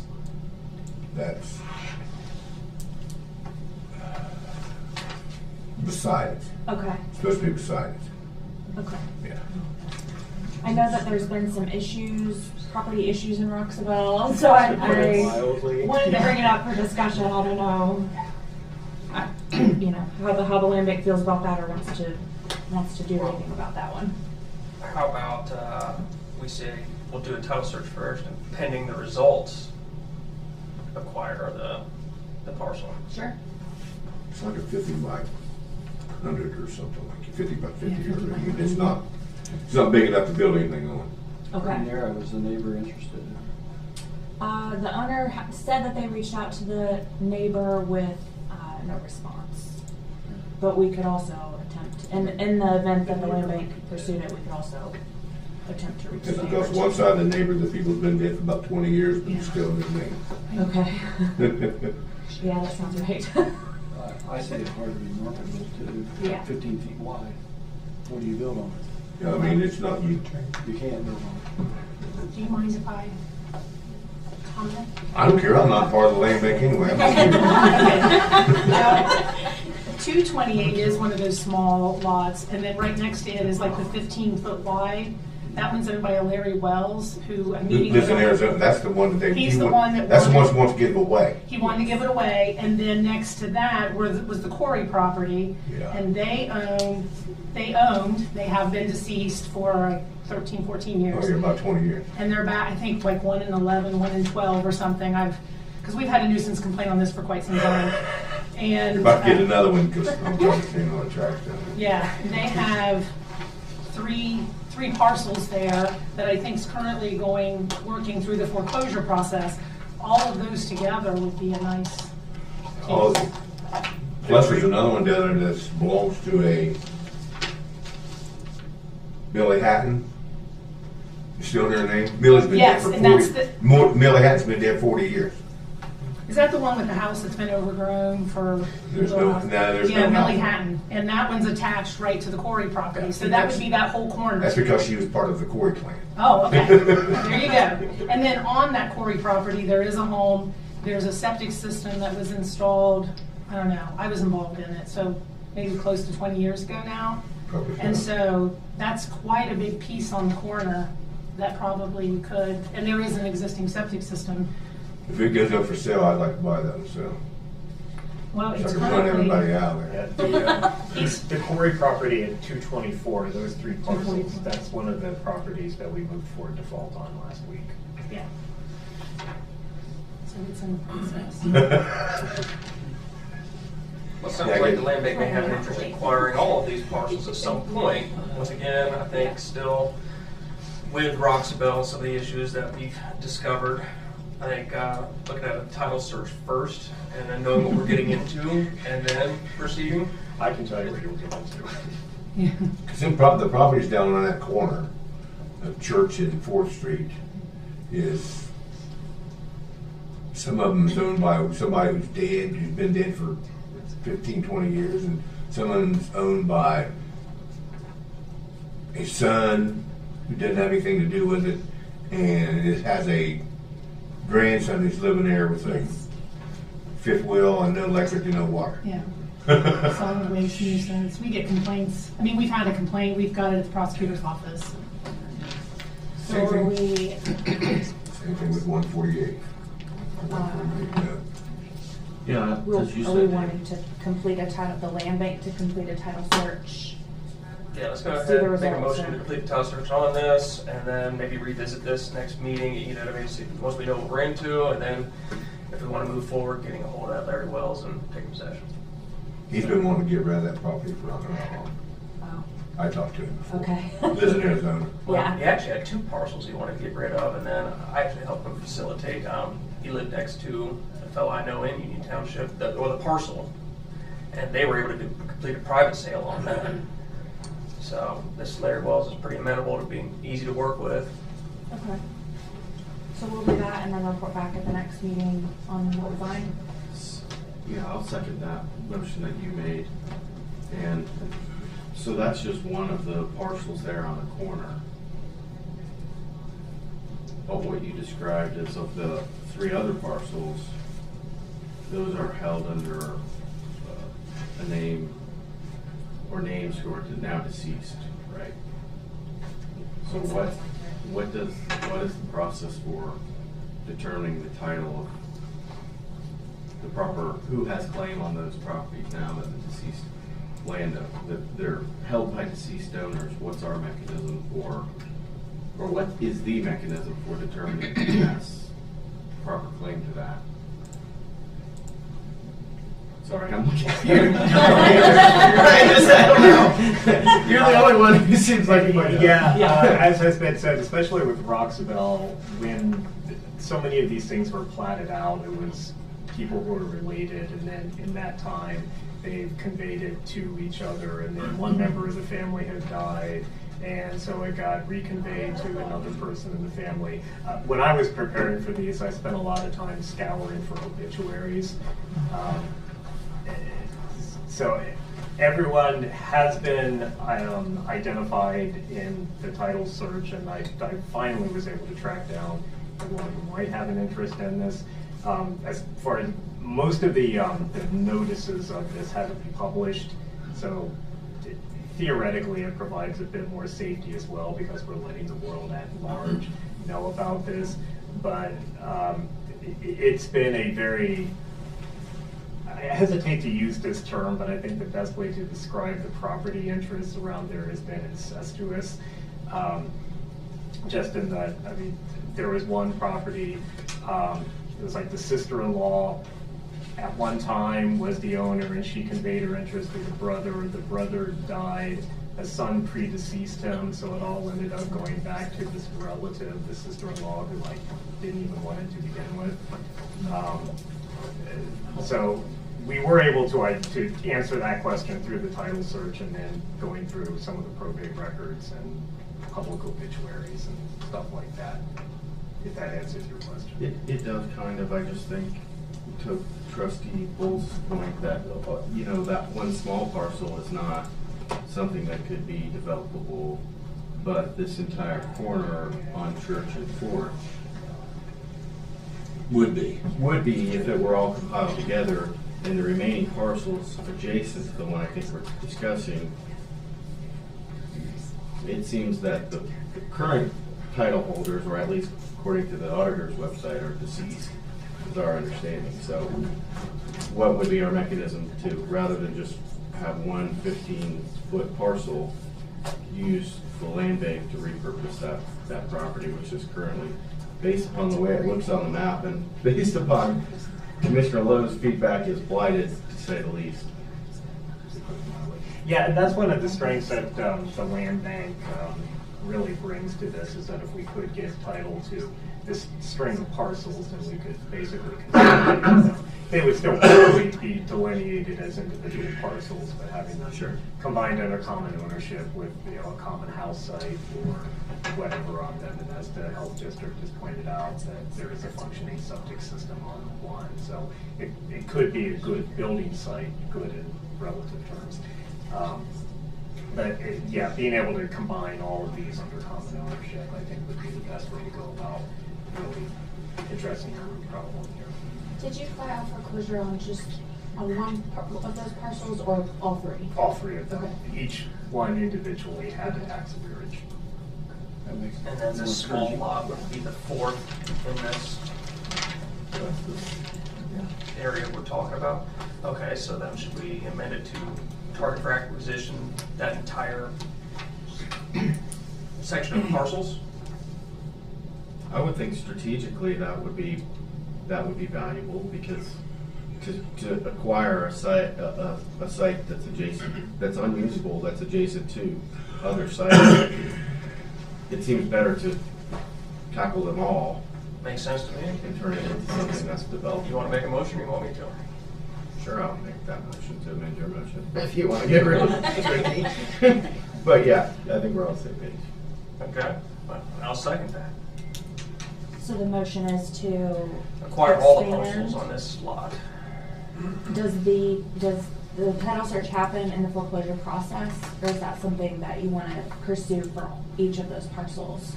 It has happened on the parcels that we've initiated foreclosure actions on. Okay. We haven't done it for the adjoining ones. So a motion to complete a title search on the Larry Wells parcel and then acquire all 4 parcels on the Church Street in Roxville. Seth? Yeah. Got that? Because I'm looking at it again, and there's one parcel that's, the mom and dad had passed away. Should we just Which is the same. amend it And to then acquire now- all of Roxville? Well, and then, We'll clean it all up. and then it goes to a daughter, the Linda Romanette, who she's dead. She's passed away too, yeah. So, I'll let one chunk of Roxville at a time, Moody. I'm just, You're the mayor, Roxville, aren't you? jar a little bit of trash. Yeah, just before you do that, I'm sorry.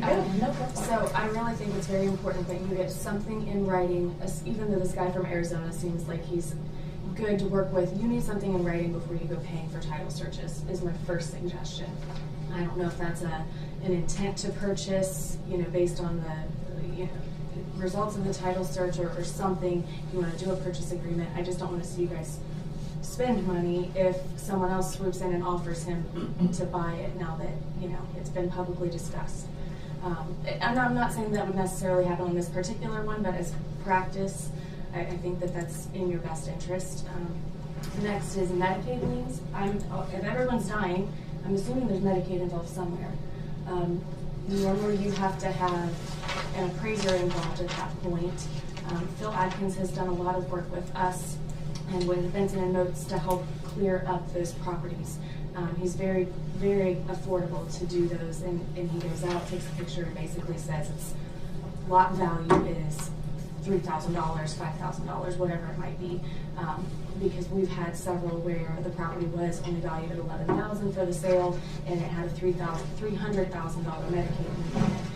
You do have to provide those appraisals, so keep that in mind. Now, I don't know about how the foreclosure process works with it, because that's typically not, we don't get involved until after the sale of it. So when it gets cleared up with Medicaid, then do you want to weigh in on what that process looks like?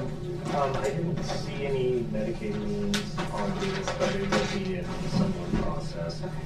All liens have to be weighed their priority under the law. But I completely agree with everything you just said. Okay. Sorry. No, that's a good point, thank you. So, Mr. Wells is looking to donate this property to the land bank. Do we need to amend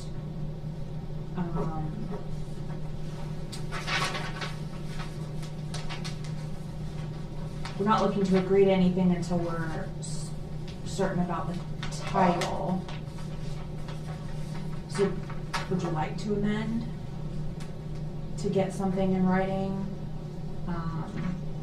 A deed in lieu of, or a donation agreement signed by the owner So we got before doing title search? Or is there something that needs to be drawn up that is contingent upon clean title? It's kind of a chicken and the egg. In order to accept a property, we want to make sure that the person conveying it has clean title. Yeah. It's not out of line, I don't think. What is it? I said, that's not out of line, I don't think, to ensure a clean title. So what would you suggest, Peter? So maybe a title search? A lot of land banks require people to, the people donating it to do the title search themselves, pay for it themselves. We could require that, we could meet the cost. It's kind of a policy question for the land bank. I think my concern is making sure that everyone understands that this is the agreement and this is why, this is the common goal you're moving towards. So my suggestion is more of like a letter of intent.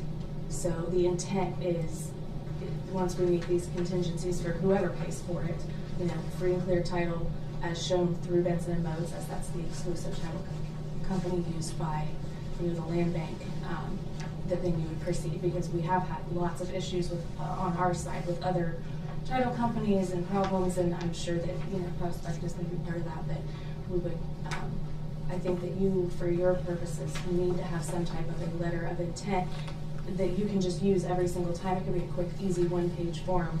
Just says, you know, buyer is seller, land bank for $0, transfer of $0.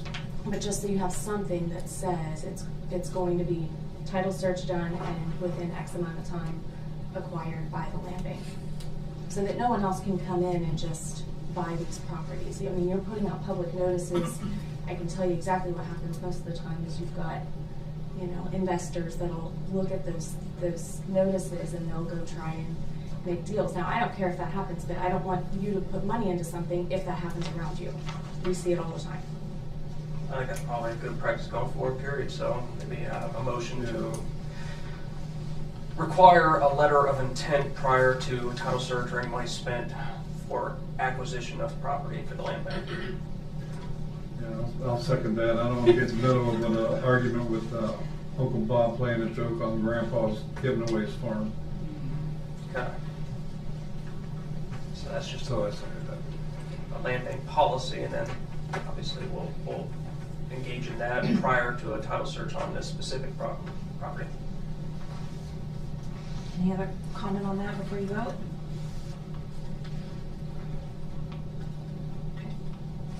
All in favor? Thank you. Aye. Aye.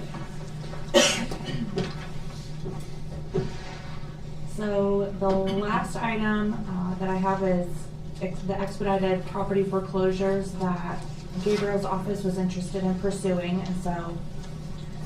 Yeah, well, the treasurer and I spoke at length last week on this.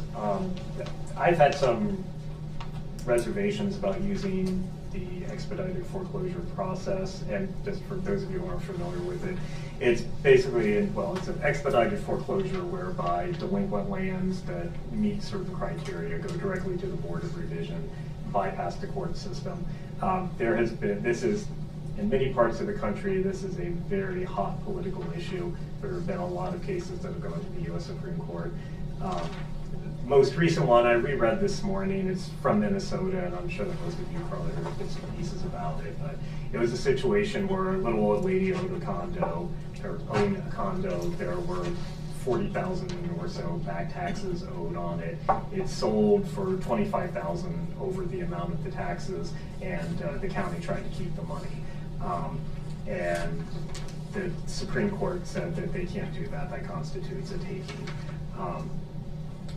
Within the state, there's been other litigation surrounding it, but it's actually turned out fairly well for land banks. But nonetheless, since I started in this position, I've had a very reserved approach to this. I think in light of some of the proposed statutory changes at the state and some of the guidance from the Supreme Court, my concerns, I think, have been allayed, and we discussed this last week. And we're prepared to at least pick a couple of parcels and move forward on it.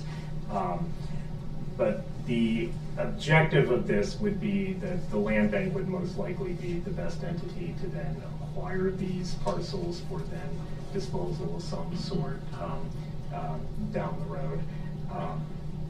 The only wrinkle in this is that when these files were prepared, the requirement is that the impositions on the property, the taxes, the penalties, and everything like that, have to exceed the auditor's value of the property. And with everything that's been going on with this state, the lifted property values, a lot of these are now worth a bit more. There are ways around that, but we're prepared to move forward on this and anticipate having at least one of these parcels ready for filing by the end of the month, hopefully at the latest. But I did list out the properties on this that have been certified as delinquent. The Main Street property in Clarksburg, which there's been a lot of discussion about already among a lot of parties, a few on Route 50, and then the 85 Carlisle property. So I wanted to kind of bring this to the attention of the board, because at some point in the future, there will likely be a lot more discussion about this. Well, for the 85 Carlisle property, that was across the street on the east side of my house when I lived on Carlisle Hill, West 5th Street address, right there on the corner of at the top of the hill. I had a buddy that was the last one that lived in that property in the 80s, and it was falling off the hillside at that time. I think if we just wait, at 85 Carlisle, we'll soon have a West 4th Street address when it falls off and lays at the bottom. So that wasn't habitable back in the 80s. Much us trying to do something with that home and the property goes like this down the hill. That property also, it was listed on the original 2022 demolition grant the land bank had when I kind of stepped into this role. There were access issues with getting to it and getting a crew up there to do anything with it. But I also think that at some point there were squatters or are squatters, possibly. The doors when I lived there, and I lived there till 2020, across the street, and the doors were always open. Yeah. Didn't matter what the weather was outside, so if there's squatters in there, it's just like being outside. Yeah. Plus, We do have an affidavit of vacancy on that one, but that's probably been a couple of years now, so I don't know if that's something maybe we want to revisit. Possibly seems like a secure another affidavit of vacancy. Yeah, I just had a conversation with this property 2 weeks ago, and there's a man and a dog that were there. So even though there's no windows on it, he's got his dog tied to a tree, and there's a man living there. So And there's been a truck parked there. Yes. I drive that every day going home. So, and then they've been doing something like trying to build a little something, erect like a little, I don't know, shelter maybe. I've noticed it in the last week. you should check that. Yeah, because that's another thing to mention. I think we probably discussed this in prior meetings, but on the expedited foreclosure process, one of the criteria that must be met is the property must be vacant. There cannot be anybody, even squatters, living in any of these properties in order to proceed. So it looks like Gabriel and I probably have to look at and see if that is the case, if there are squatters, and this was going to get removed from our list. But going forward, why I brought this up with Gabriel again is in light of some of these cases regarding expedited foreclosures. I've instructed him, and I think he's in agreement now to go ahead and proceed with these. And then we had the original, and there were 6 properties that I brought to the land bank for this property, or this process.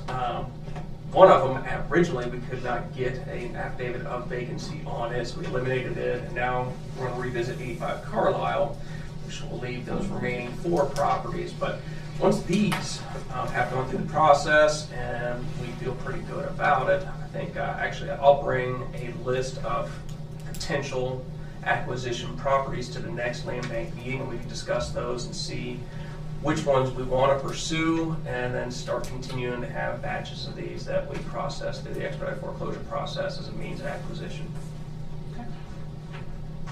Is there not a way for this, instead of just taking it off the list completely, is there not a way to get the police department involved and have them removed from the property? Or start the land bank, can we not start like an eviction process or post an eviction notice or something? I mean, I don't know what your rights are, to be honest. It amazes me that we can if somebody moved into one of these, it would just sit there forever. It's kind of what you're telling me. I agree, and I mean, I don't think the land bank has any authority over that, but from the standpoint of allowing squatters in an area like, allowing squatters anywhere, it's a public safety, public health concern for those folks who are there and not living to the standard that the We can check on it, the health department, maybe Kelly could check on if there's any current filings as far as health department concern. I can check if it has Being in the water. city- I'm sure there's no electric hookup. Sorry, go ahead. Probably the city nuisance officer, which I sit on that board, but I don't know if he's gotten any complaints, but I just noticed all of this activity like in the last week. I would say week. So we haven't received any complaints or anything, but Is that what it would take? typically, well, Gabriel and I work on a lot of these.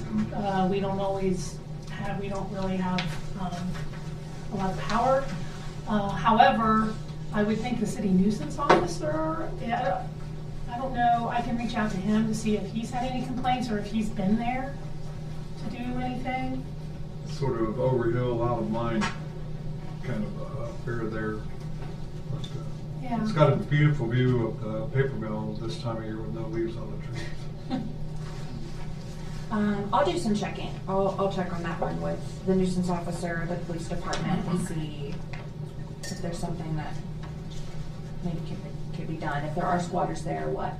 There has process been looks like some for them to be done. proposed legislation to give law enforcement entities greater rights with removing squatters. I'm not sure what the status of that is, but generally speaking, to get rid of squatters, you have to have some sort of right over the property. So the general public doesn't really have standing to do that, which makes things tricky.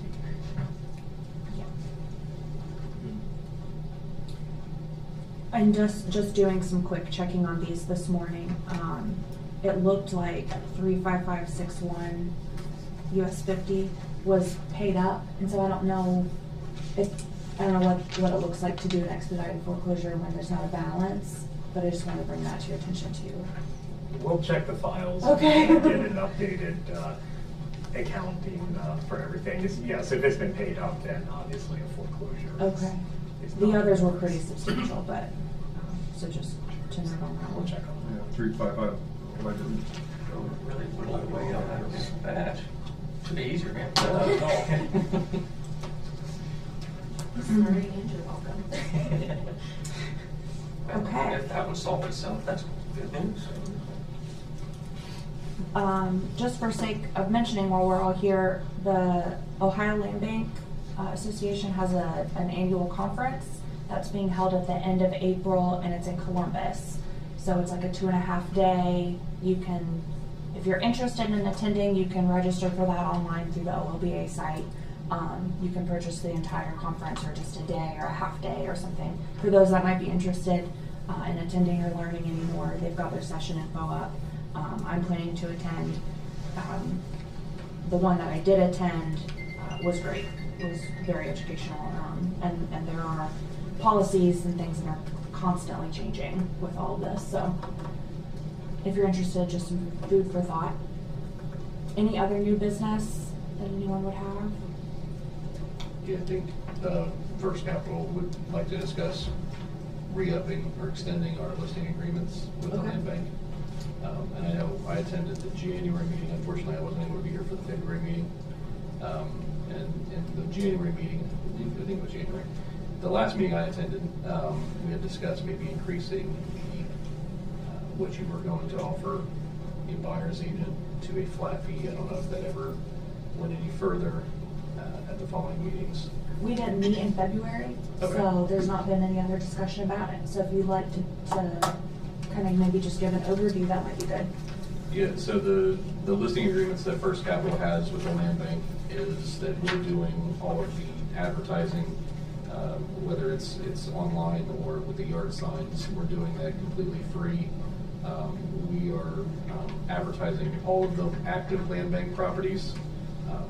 I receive a tremendous amount of phone traffic on those listings because everyone sees an opportunity to buy a piece of land for a very small price.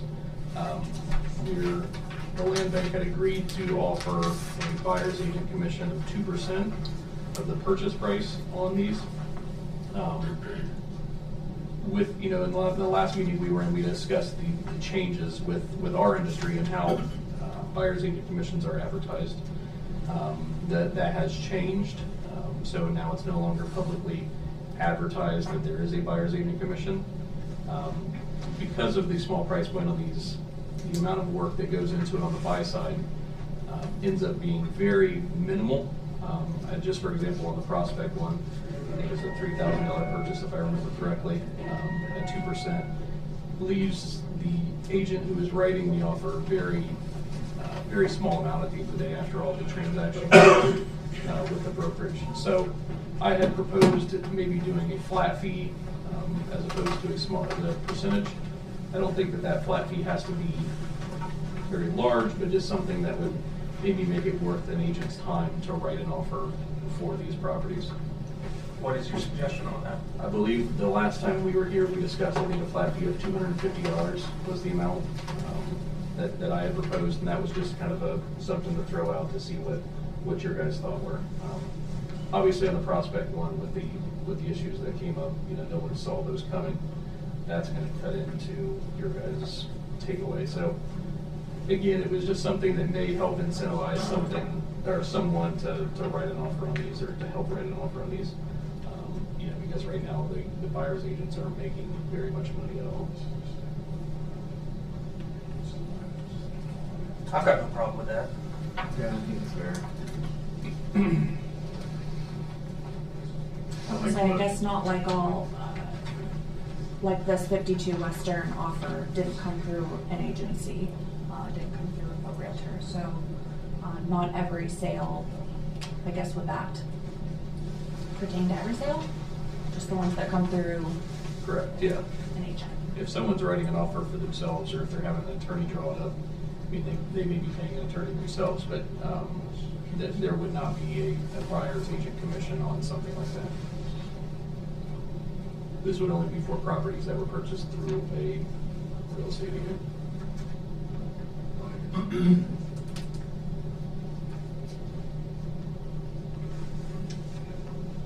Does the board have Do we want feelings to go on ahead with it, or do we want to discuss any more? First and second, right? Yeah, I'd make the motion. I'll second that.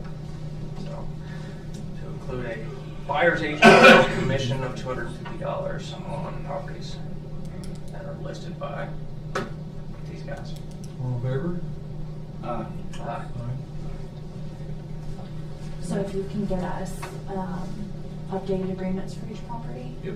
And include that clause, I guess, in there. Okay. Okay. And then I was just going to say, do you want to, as far as traditionally, I think we've done, about 6 months on the listing agreement. Do you want to keep that the same? So that would take us to sometime in September at this point, or do you want to take it to the end of the year? How far out do you want to take our agreements? Say end of the year. For ease of paperwork, I would suggest end of the year. Please. It's easier for us to. So moved. So extend the listing agreement deal we have with these guys till the end of the year.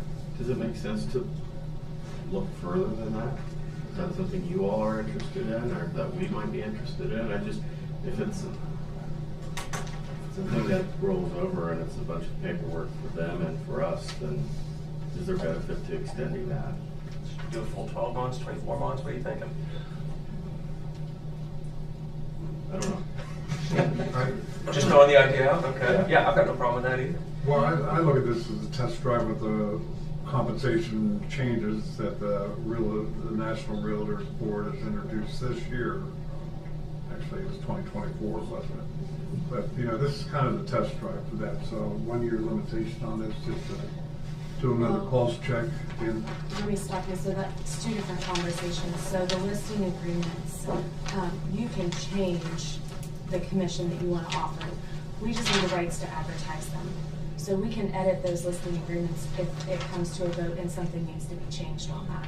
That's not a big deal. But for the ease of advertising purposes, it would be great if we could get listing agreements through, say, December 31st of 26, so that we don't have to keep revisiting and asking, because it takes obviously months to get through the purchase process on these as it is. I mean, if we got contracts on now, we might not close until this end of this year. So the commission, just to be clear, you can edit that. You can come back to us and edit that, because you're not paying, you're not agreeing to pay us a commission. It'd be different if it was the listing commission. This is what you're offering the buyer. And we have nowhere to advertise that. So it's literally a word of mouth or a text message to a buyer's agent. Yes, it's $250. In a month, it might be $200 or it might be $300, whatever you decide to edit that as. So just two different conversations. Okay. I have a question. Would it make more sense for you guys to give us a new listing agreement, and then once we receive that, then we can make a motion to potentially accept that, as opposed to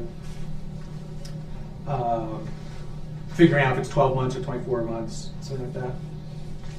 I guess I'm not following. What would be the reasoning? So it's the same listing agreement you've signed every single time. But since it's expired currently, there's not one to amend right now. So it would be a new one. Yeah, so the only thing that's new, so it would be the exact same, just with new dates. So all we're asking for today is what dates do you want us to put on the document. Everything else on it is the exact same as what you've already signed. And the 250 was a separate conversation? Yeah, so the 250 is what you just voted on. So if we're adding that, I mean, that's why I'm saying it's really two different conversations, and the 250 for the buying agent is something that we can edit internally without having to go back and redo a bunch of documents. Sure.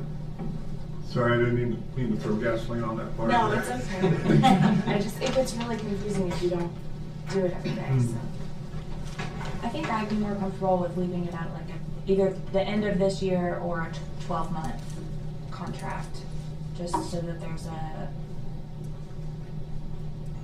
if something does need to be changed, or if we need to end up putting out an RFP or something along as time goes, maybe 12-month would be better than rolling it all the way out to the end of 2026.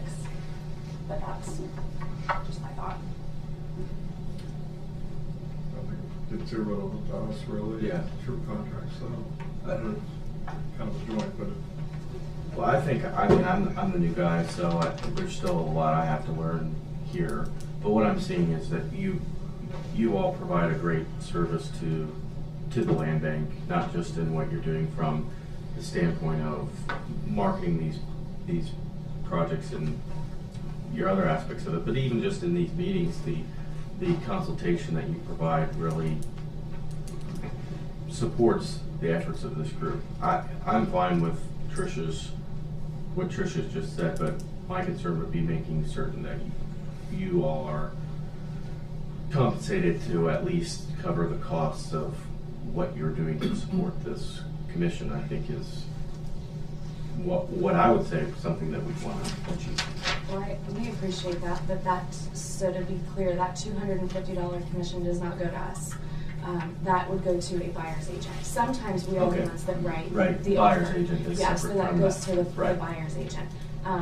On those lines, we did this as a community service. This is not something that we were looking to monetize on at all, and that was what our initial agreement was. I will say that we are probably going to make some changes here soon and submit maybe a new sign design. because it does get a little confusing, number one, with it saying land bank on it. I don't think people quite understand that it's for sale. So I think that it would be in everyone's best interest if we edit that and present you a new design. But there are costs involved with that, and we're going to go away from the metal frames. They cost us about $75 per sign, and they tend to get stolen and damaged on land bank properties. So we learned very quickly that we're going to be spending a lot more than we anticipated to help get these moved. So if, when we submit the new sign design, if that's a cost that the land bank is willing to incur, that would be great. We don't care to do the design and pick it up and make sure they're out there. But continuing to spend $75 a sign through 3 and 4 signs of property is a little tough on us. So that's probably the only thing that, on our side, we're not looking for any kind of compensation. We're just wanting to make sure that a buyer's agent gets paid. Sure. So I think the question on the floor was the length of the contract. Tricia. Maybe like a 12-month 12 month. agreement. That works. That's fine. So moved. Second. All in favor? Aye. I can get those to you this week, Tricia. Okay.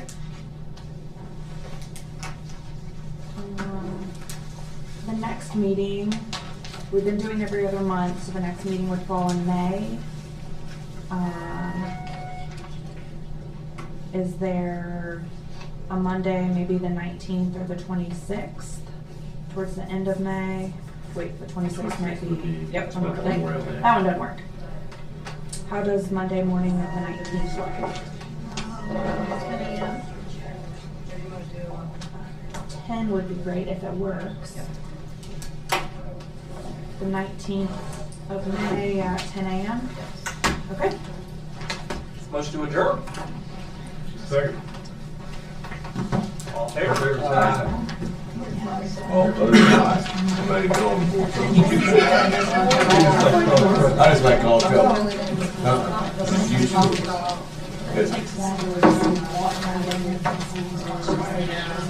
It was Jack and the white left. I'm a big DG.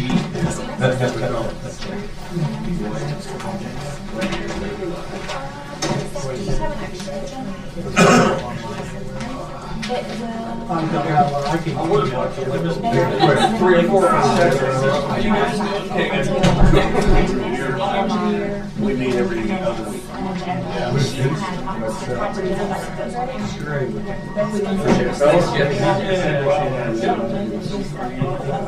You did have to be there.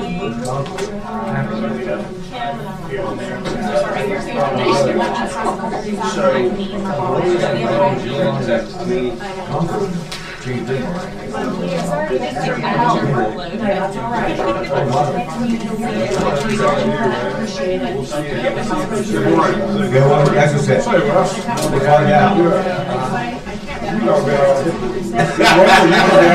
I'm trying, you know. What's on your left?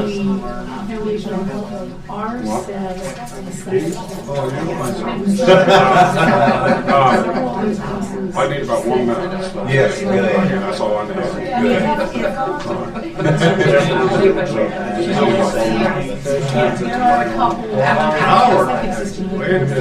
I can't remember trade out there. He's out there.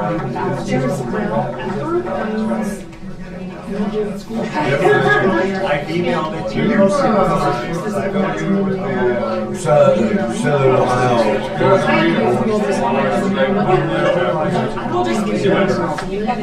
Somebody posted something bad. Somebody posted something. Pleasant Valley.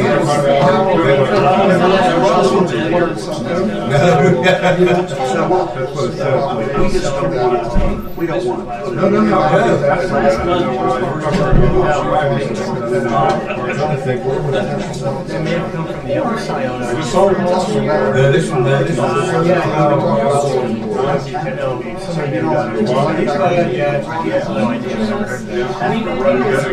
Let's step out here so that I'm not sure what meeting I'm going to talk to.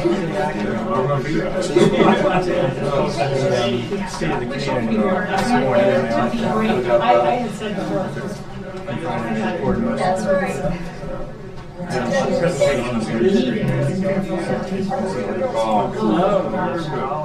then there had been historically years of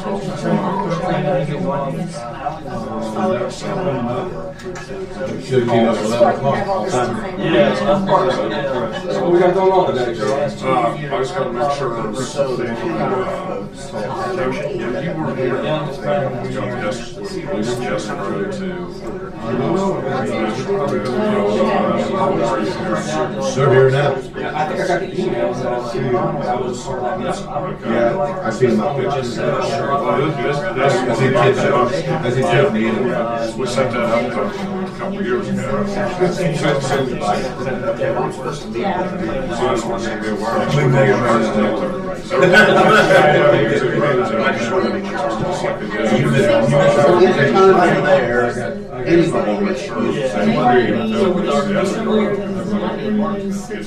Yeah, I see.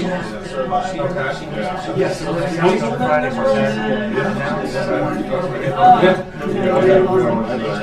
figured out this weekend. I thought I did. I think We turn off the TV now. Go get it. Right. But it's still there. I just like. It's on our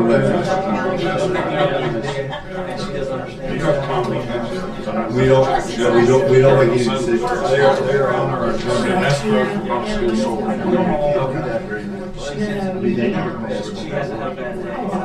Then we had one Friday. We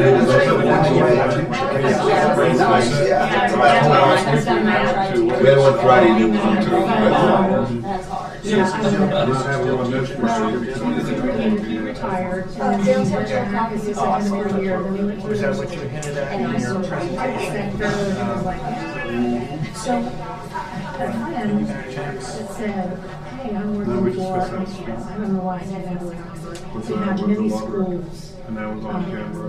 Like integrated, you know, it's like food integrated. So they said, we really need to teach them, you know. So our work session, we don't necessarily follow He's actually advising me not to know that was, this is the second year, last year he said, he's looking at it, she said, we're there. And she said, they all see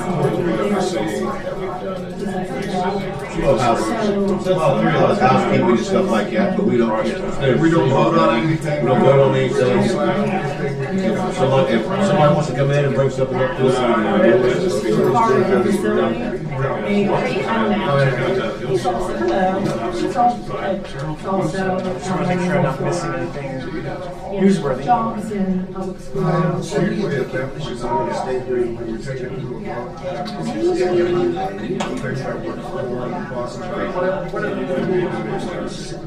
so that's kind of the optimal spot. So like it's back. So we're getting rid of a roundabout.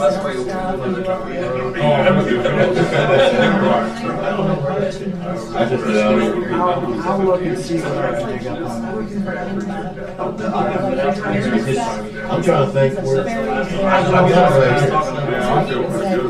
I also heard that there's two guys standing there, or I keep making your Wednesday It's in the city. Still, Yeah. I looked. Here's a screenshot from Santa. Yep, that's exactly what I mean. SOBB, And Southern Ohio Board Board, Cross County Commission.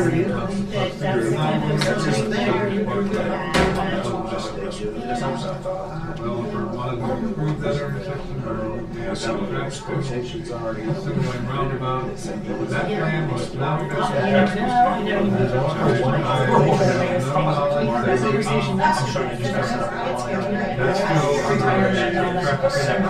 That's still It could.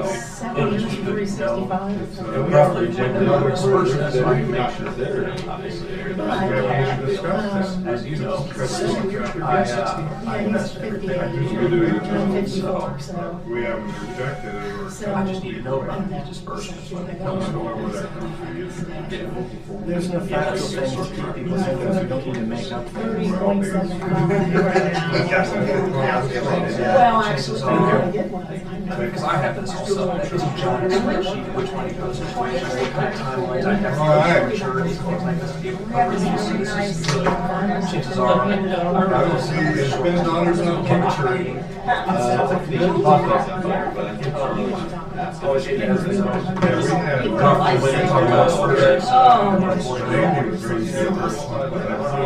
He's not here. I don't know. He's in the building. Yeah, so going up on that. So let's see, Charlie. Yeah,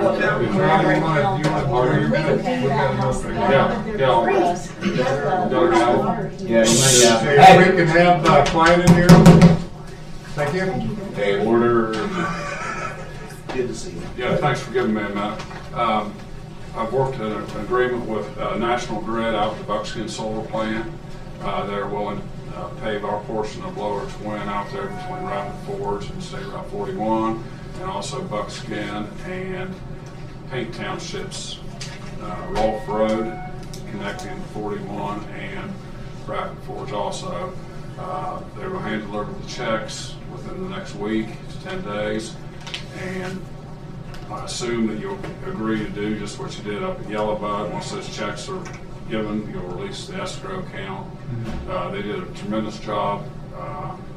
Like I think I told you before, it was a tale of two different worlds. Yellowbud, they built theirs in 2 years of nothing but record-setting rains, and Buckskin got to build theirs in a drought. And it looks, Which is better. It looks, they did a tremendous job. It looks good, and good job. So I'll be getting those checks. Just want to make sure there was an understanding. I told David about it, and is that good with you guys? Yeah, sounds good. Okay, then follow up. Just need one other thing. We would like to advertise next Friday for our paving for the year. I'll get with Kathy if that's all right. Get a bid time for it'll be sometime in April. They open, but I'd like to advertise in the paper next Friday, not this Friday, so I can get with you and know something about if that's okay. Sounds good. All right, that sounds good, All Charlie. right, my minute up. Yep, you're a good man. I think you're even short of the minute. We'll see you. All right. Thanks a lot. Thanks, Charlie. No problem. Yeah, see you around. All right. Thanks, Ed. Ben, how you doing? Hello. Thanks for having us. You're up. Are we up? Yep. Okay. All right, well, I'll jump right into it then. So good morning. Of course, you guys hopefully know who I am. I'm Ben Daughters. My wife Kelly and I own the Poorhouse downtown, and I currently serve as the board president for downtown Chillicothe. Here today, obviously with our executive director, Tiffany, and Tammy Aldenardo, who's on our board from the GCRCD. That's two strikes. Wow. I'm in a good mood today. I'm in a good mood. That's why the three of us speak for ourselves. I'm in a good mood today. Steph Moore is supposed to be here. She might be running a couple minutes behind, but I don't know if you guys know Steph or not, but her and her husband Drew own the Willis James Bed Breakfast over on 5th Street, and they also own the History Store on Water Street. So again, we're very grateful for the opportunity to be here this morning to share some of the information that we're doing to strengthen our downtown community. So just a little bit about Downtown Chillicothe. We're a 501c3 nonprofit organization affiliated with the Main Street program in Heritage, Ohio. We were founded in 2018, and our mission is to preserve the historic charm of our downtown while driving sustainable economic growth. We focus on a variety of initiatives, including promoting the district, improving the physical space, and advocating for legislative priorities. Our board is made up of 20 volunteers with diverse backgrounds, including business owners, local leaders, and engaged citizens. We proudly advocate for more than 125 property owners, 300 businesses, and over 100 residents. There's no membership dues or fees associated with the services that we provide. We are entirely funded through fundraising efforts and grant programs. Our commitment is to foster a thriving downtown ecosystem that benefits everyone. To achieve our mission, our board is organized into 5 key committees. design, promotion, economic vitality, organization, and legislative affairs. And speaking of legislative affairs, I'd like to share an important initiative that may resonate with you, Commissioner Everson, especially given your history as the former mayor of Chillicothe. So back in 2014, then Mayor Everson and City Council established the Downtown Development Commission. The commission was tasked with advising City Council and the administration on legislative matters and liaisoning with local government to help drive the success of our downtown. Unfortunately, during the COVID pandemic, the DDC lost momentum and its critical functions have went unmet. So between 2021 and 2023, Downtown Chillicothe Incorporated engaged in multiple discussions with community leaders to try and revive the DDC, but were unsuccessful. So being a board of doers that we are, after many months of talk and no action, we saw an opportunity to fill the gap and we moved forward. So in 2024, we formally adopted the Legislative Affairs Committee into our bylaws, adding it as a fifth committee. This committee in particular is dedicated to liaisoning between property owners, business owners, stakeholders, and the local government to resolve any legislative challenges affecting our downtown. So I'd like to also share some of the significant impacts that we've made in our downtown district over our 7 years. So Downtown Chillicothe Incorporated organizes a range of events that draw thousands of visitors every year, and you might be familiar with some of them. Examples include our Restaurant Week, Beer Fest, Sand in the Streets, Oktoberfest, and the Rudolph Run. But we're much more than just event planners. We're also driving economic activity in the downtown through other areas like our Downtown Dollars program, the Dora Outdoor Refreshment Area, and our microloan program. We also work on beautification projects in the downtown such as the Spring Flowers Initiative, Holiday Christmas Lights, and alleyway improvements. Our efforts to support tourism include the installation of a multilingual digital information kiosk right outside on the front steps. And with your help, it was recently installed and will help to further promote our local businesses, events, and assist in wayfinding for our out-of-town visitors. Additionally, we're excited that we have a second kiosk that's ready to be installed, and we hope to incorporate it into the improvements with the Park District to help navigate some of those folks from the park up into the downtown. We're committed to revitalizing vacant storefronts and creating an environment where entrepreneurs feel encouraged to open new businesses and customers are excited to support them. One key tool that we've used and recently deployed is our microloan program that we've launched in partnership with Benton County National Bank. So this program offers up to $8,500 in low interest loans to help with leasehold improvements and equipment purchases for small business owners. In fact, just last Friday, we closed on our first loan, and we'll be announcing that here in the next couple days. We're really excited about it. We were able to help a local entrepreneur that wanted to open a coffee shop on 2nd Street, and so we were able to help them out with funding. And without this funding, this business wouldn't have been able to open, and the building owner of that property would have had a vacant storefront. So we're really proud of what we've been able to accomplish over the last 7 years, but we're not resting on our laurels. We've recently launched a strategic initiative called Downtown Chillicothe 2030, which will define the vision for our downtown in the year 2030 and provide a detailed and actionable roadmap for how we get there. So as you can imagine, no organization can succeed in isolation. And over the past 7 years, we've encountered some frustration with the pace of local government's response. To address this, we've worked diligently to develop a stronger, more collaborative relationship with the city administration, city council, and now we'd like to extend that partnership to our county commissioners.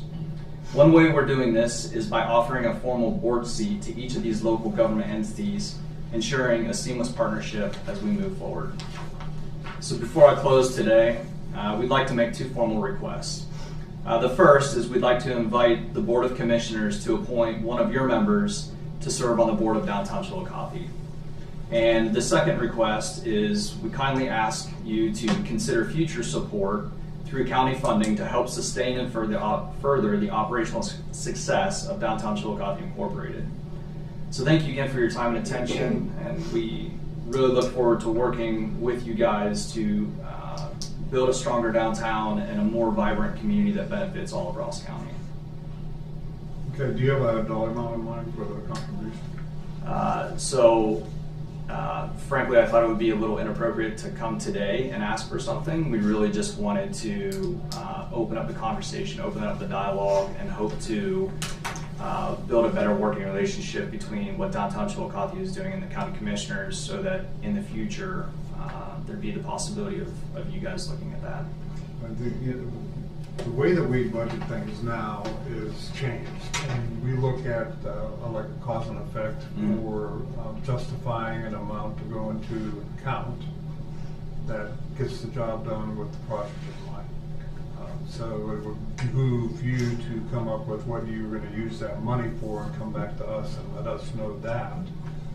That goes a lot smoother path of getting justified. Okay. I appreciate what you guys do, and just having some history with this. I've told a number of people in this room this, but I'll tell you because you're, intimately involved in it, both of you, that if you would have asked me 10 years ago when we dedicated the Carlisle building what I thought Chillicothe would look like 10 years later, it doesn't look anything like I thought it would. It's much, much better. And that's a testament to your efforts in downtown. I was kind of sorry to see the Downtown Development Commission go, but when Tiffany came along and started doing her thing, it made the Downtown Development Commission redundant, and she was doing a much better job at it. So, and they invited me back when I became commissioner, and I made a motion that we should disband and just let the thing that's working take on, so we're not redundant and duplicating it. Because they said they had the same agenda as they did last year. Yeah. So, that's a statement to what you said. But, I thought that this would take on a younger version of what we had when I became mayor, and that was the blueberries running the city. I mean, it was just the way it was. And one of the smartest things I did as mayor at that time was, if I had an open seat on board of council commission, I said in my mind 35 years or younger. And now most of the businesses downtown are owned and operated by millennials. And that's sustainability. And that's why I at least would recommend that our commissioner designate be David Glass. Another eye for the future. And young eyes on the problem. So, I'm old history. I'm an old guy in this mix, and it's time to move on to younger eyes. I'll make myself available anytime that you want to talk about things or you want my perspective on things. I welcome that. But I think that unless you want to do it. David sounds like a pretty good job. So congratulations. Another hit. Well, thank you. I want to say something about what you are doing, and first of all, I would say that downtown Chillicothe is one of the things that I think our residents, regardless if they are Chillicothe citizens or if they live out in the county, the marked progress that has been made, as Jack said, over a short period of time is something we should all be excited about. I think that we're on the cusp of something even greater than what has been done with all of the excitement that's around the project in the park and the other good work that's being done by you all. And more importantly are the folks who are making those investments. I've worked in other communities where they've talked about what do we do with our downtown, how do we chase grants, the answer I've always said is look toward what Chillicothe is doing. It's not government funded development, it's investors taking on a risk and finding an opportunity to both improve their downtown but also do it in a way that benefits their business. When Ben reached out to me maybe a month ago or so and shared with me what they were thinking about, my thought was get on the agenda and come and talk with us so that we could all hear it. I'd be glad to support what you're doing and serve on your board, but I know either one of these other gentlemen would be a great advocate for you as well, and an advocate for the downtown. So I would humbly accept that, but also in recognition that I'm sitting next to the former mayor of Chillicothe and someone who has also done good work for the city. But I appreciate also what you said around the desire for support from the county commissioners. I think obviously we have an interest in the downtown as a stakeholder to the downtown. That we're sitting right here in the downtown. I think a more appropriate way, as you said, for us to figure out what support looks like from us, whether it's funding or some other mechanism, that will be defined through us being a part of what you're doing and understanding it more intimately. So that's all I have to say, but appreciate that you guys have come in and appreciate the work of both Tiffany as an organization and you as board members, but also Ben and Stephanie as investors in the downtown who have done great work. And both of your products that you offer to Chillicothe residents and Ross County residents and the visitors who come here are something that we should continue to promote and support. I would just, you guys do a good job in downtown Chillicothe. I would like to see it pushed even outside of the county. You guys see if we can try to work with like downtown Kingston, downtown Frankfort, downtown Bainbridge. Maybe you can throw a little of your expertise into them, little villages and stuff like that. You guys worked hard, and I've never been down to see the sand in the streets or what Tiffany called. What's that's called? I'm not a volleyball fan that much, and I can. So other than that, you guys are doing a good job. And I'm glad to see you guys keep coming in here, and we'll figure some kind of money part of it to see what we can do, and we'll go from there. You should come down for the beer fest then. I did come down to I did. But, you know, Udi hit on a key aspect of this too, and that is that we like to take a regional approach to everything. And region can be within the county or outside the county. But turning events into experiences is how we like to refer to that. So a coordination of eateries in the villages and the city would be kind of cool, I think. I think that's worth a discussion. And speaking of discussions, Ben, we do pay attention to what is said in city council meetings and concerns of representatives of the downtown, and we hear you. I think we got some progress on that, and when we're ready through the mayor, we'll announce that. But, we do this. I appreciate that. Since you brought that up, may I say one thing about that? Sure. I would feel remiss if I didn't use this opportunity to talk about.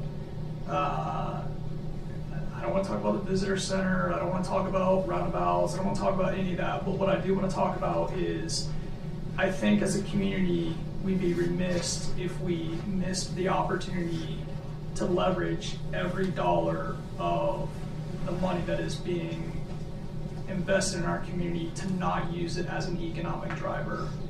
And I think when we talk about the placement and the use of certain aspects of that, I think it's important that we remember it, because this is something that downtown Chillicothe sees every day. We don't have a parking problem in our community. We have a walking problem. And often it's compared to shoppers will go to Walmart, they'll park way in the back, they can see the door, so they're fine with that. Our problem in downtown is people can't see the door, so there's a perceived parking problem. We're gonna get better at parking, but we don't have a fundamental problem with parking. My point is when we talk about as a community, where are we placing certain features that are being invested in our community, whether it's a visitor center, whether it's an amphitheater, whatever it is, we have to remember that if the visitor can't see the next thing that they're going to, the fear from downtown Chillicothe's perspective is that they're gonna go to that thing, they're gonna go to that visitor center or that whatever it is, They're gonna visit that attraction, they're gonna get in their car, and then they're gonna drive 2 blocks away. So I think we would have been remiss if we would have came here and not used the opportunity to say, like, I think it's very important that we think about the placement. What's the next thing? What's the next thing that I'm gonna go walk to? And when we think about these things too, we're not just seeing immediate needs. We're thinking 5, 10, 20 years in the future, and what we hope to see grow around this, and we'll be able to handle that capacity surge. So, we're talking about residents living downtown. The upper floors of the buildings are not all vacant, but there's a lot of vacancies up there that could be invested in and have an income stream come from it. But that's going to produce a new issue with parking. There's no parking for store employees, there's no parking for residents. So what do we do about that? And we've had just some fleeting discussions in our work sessions where we talk crazy about the LCMB site. Would that be better served as a parking garage with a 1880s facade to better blend into the downtown rather than 1959 back building?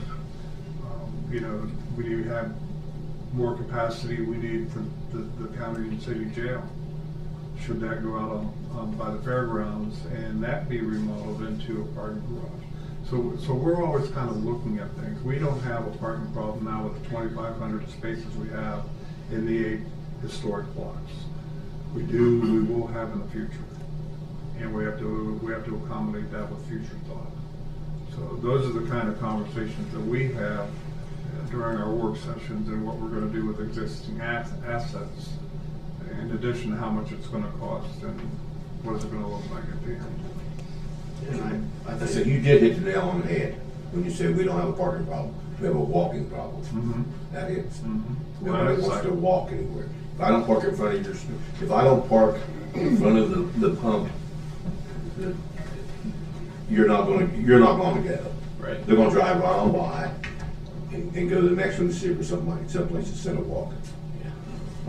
And that's one of the problems. We have a walking problem, not a parking problem. I think, I agree with them on parking, but I think one of the points that you were also getting at is just more broadly about the ACGP project in the park. And I know that there has been a lot of conversation out there. A lot of it's been conversation, a lot of it's just been noise. I think that of that noise, there are some things that are very valid and justified, and I think some of them are just, like I said, noise from people who have jumped onto that conversation. Not to get into the specifics around a visitor center, roundabouts, pavilion, all of that stuff. I think what's important to me, and as you've kind of indicated, is important for the downtown, is that this project continues, and it continues in a way that we are emphasizing something that's very important and very special for the downtown. And there's benefits to the entire county on that. There's benefits to the downtown businesses, but this is going to be a really, really cool project. I think we've got some things just to get through here as we approach game time, when final plans get set and shovels hit the dirt. But I think we share your excitement, and I don't know if you would have said it was a concern, but just awareness of, we want this to work, but work in a way that benefits the downtown as an economic driver. Absolutely. Both in tourism, but when folks are there, that they have the opportunity not just to go to the park, but to recognize all Payne Street, 2nd Street, that entire historic downtown is something that you could spend some time and really more than an afternoon in exploring. Just my perspective from sitting in both seats, strong city equals strong county equals strong city. So we're in this together, and I think that we need to approach this together and listen to each other to get us farther down the road. Because we have everything to gain from your success. Yeah. So if I may, there's one more thing that I'd like to bring up.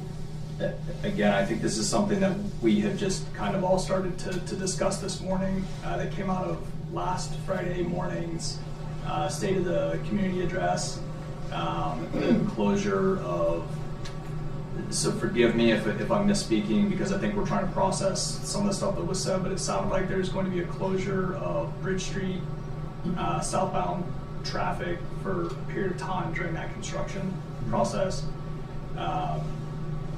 I know this is an ODOT project, I know this isn't a county project, but we're concerned that if the community, we're concerned about southbound traffic being closed for an extended period of time and what the negative implications to downtown Chillicothe could be as a result of that. So I don't know if there's, I don't know how much truth there is to that statement, and also I don't know what ability there is to have some influence at this point over that process. I won't lie to you, slim to none. For our ability to, once ODOT makes their decision, that's pretty much what they're going to do. I don't think it's going to affect downtown Chillicothe myself, because you have other ways to get into downtown Chillicothe. But directing, may I speak? If you're coming from Columbus and you're headed down to the Bridge Street area, and now suddenly you're diverted around, how do we give people who don't know this area, like us locals do, how do we give them direction to get them to the downtown? Big giant billboard at 23 and 207. Multiple billboards. Multiple billboards, that's about the, yeah. I think that's gonna, I hear that concern. I think there's other concerns or things that we will have to overcome with that. One thing we mentioned last week was Bridge Street is a huge driver of revenue for the county. Our sales tax, a large portion of our sales taxes is collected from commerce that happens on Bridge Street. And I think we have no way of projecting what impact that will have, other than it's just something that we need to live with. Bridge Street is going to be an very inconvenient thing for a couple years, more so than it already is. But the alternative to that is, any road construction is very inconvenient, and so I think I'm supportive of that project. One of the things that I am encouraged about is the fact that will be, based upon the information that ODOT has shared, is that will be reopened and the impacts mitigated prior to the holiday shopping season, which I think is important for both downtown Chillicothe and probably for those who shop on Bridge Street as well. But the way that we address it, I think, can be a coordinated effort. I would think that the Visitors Bureau has a very big stake in making sure that those folks who are coming here have the information to know that basically don't come down Bridge Street. That wouldn't be what I would want the first impression of the community to be as a guest, would be being stuck in a traffic jam. And it's going to have an impact also to the Visitors Bureau, I would think, as many of the lodging facilities are on Bridge Street. They'll be impacted by it as well. So I think the point's taken around understanding how we can mitigate that, whether it be through advocacy to ODOT, although I think if Moody's right, there's probably not a lot of sway that we can have in that direction. The input was provided on the front end, and I think that's where ODOT has come with a very strong, as you might have heard them say, penalties to contractors who cannot meet those deadlines. There's a strong incentive for them to finish that to mitigate the shopping season. But I think awareness and communication around what the alternative routes are, because for downtown, you could probably, the simplest way would be to take the exit at East Main Street and come in downtown from that direction.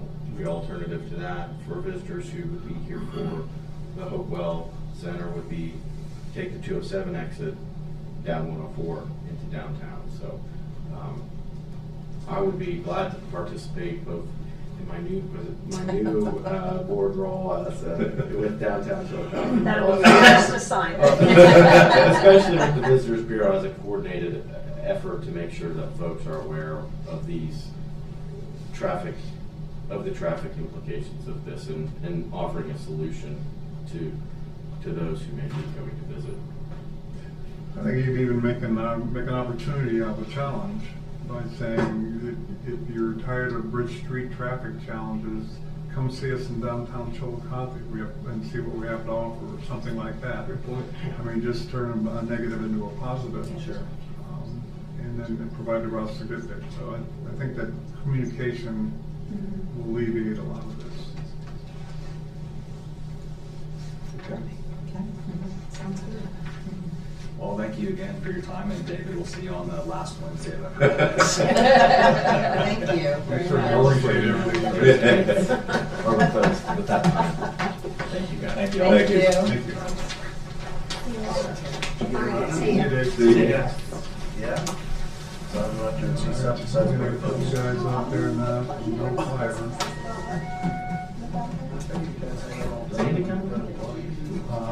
I seen him go back and forth. You were there for a while. He just run this assignment contract. We have to That's do about that. three of them. Yeah, I don't. How do you do that? Thank you. See ya. They're doing something. And then she's out of the map so that I can pull up the businesses already I've downloaded. If I click on it, it should bring them up. I mean, But I would say I would also I don't know why that's not. Are you gonna have them set the other one? Morning. Morning. Chris Kyle, what's going on? I want to get up on this. Very nice to meet you. Jack Everson. Jack, very nice to meet How you. you doing, Jim? How you doing? Very nice to meet you. I drove in from Virginia last night, and it's good to be here. All right. You stop in downtown Chillicothe? Slow fiber optic. Yeah. I love downtown Chillicothe. I just wish you, 6-hour drive last night. Thanks so much for helping us coordinate everything. You want to sit there? Sit at the table? All right. It's Jim and Sean show. We're hopefully supporting. You're gonna get the PowerPoint up? Thank you. Thanks. Kathy, I have a PowerPoint, a way to put it on the screen, or you want me to email it? Get on there, Andy. Because I bet you probably got on. Well, we can hand it out with a printout too, if it's too hard to do. Do you have your computer with you? Or? I do. Yeah, Oh, that's good. Better than. Should be. HDMI port was. I have one. Do you have a C port on the? Do you? Do you have a C port for the TV? Have a who? Is there a C port for the TV? It's probably got to be an HDMI to C. HDMI and. I might not. Send it to me in an email? I can, yeah, I'll Put it email up it to you right there.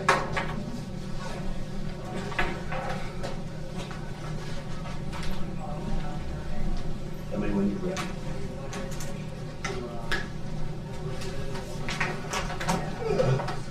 Yes, sir. What's the email? BRAD. BRAD? Brad Cosenza. COSENZA. ZA.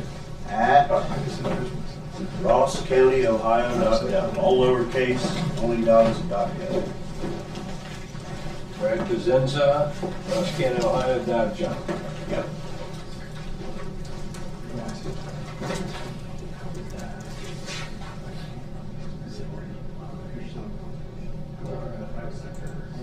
He's on his way right now.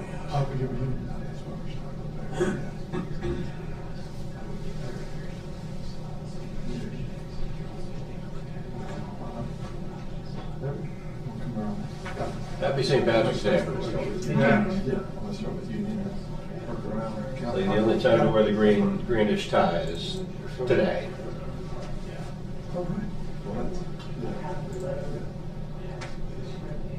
I'm not Irish, that's why I got green socks. You got any Irish? Yes, if they're. I have a desire for,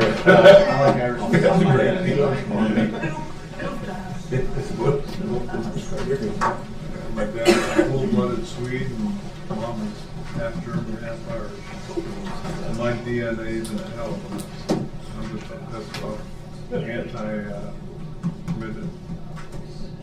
Anyway. Irish today. Good, yeah, everyone's Irish at the bar today. Thanks, sir. Just so you have it. All right. But one of the things I would say is, my group will always be the easy button for any questions you guys have. We'll get them. How are you? Good, how are you doing? Great. There's no bureaucracy at Shinto. That's what you have.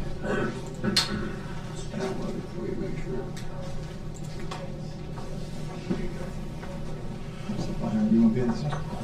Yeah, you sit there. I think I can drive. There we go.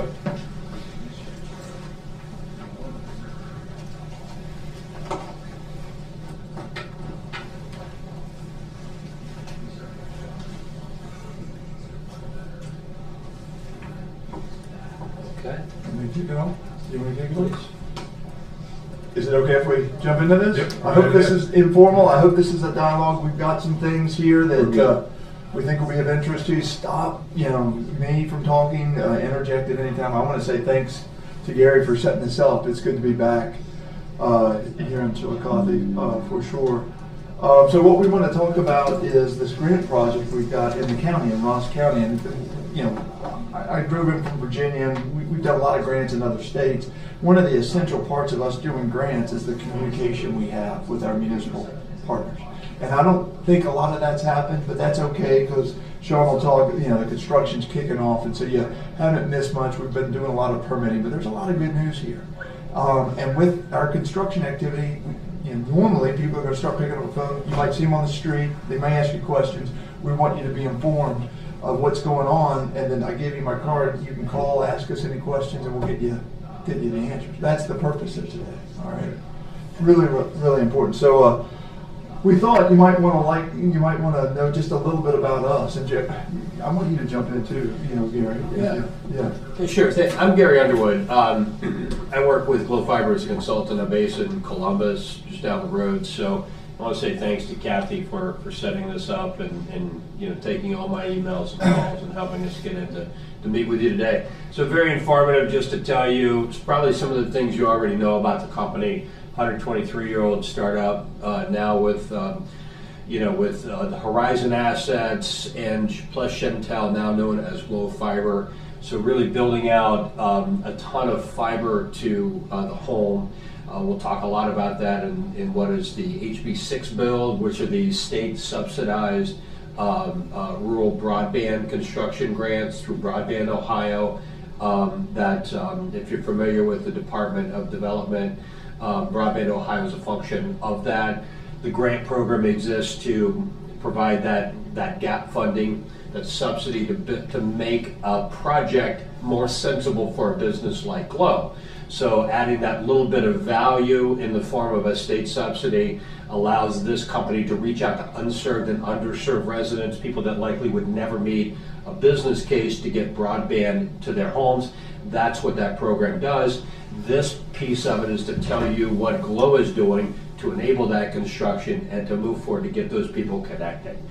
But we still serve, as you know, a lot of homes in the area with Advanced Network, excellent customer support. We do a lot of local community investment and partnership.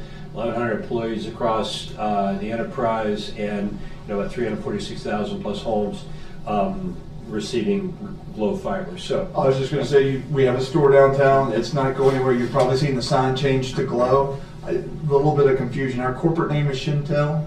We are headquartered in an area very much like this area, very rural area. It's called the Shenandoah Valley of Virginia.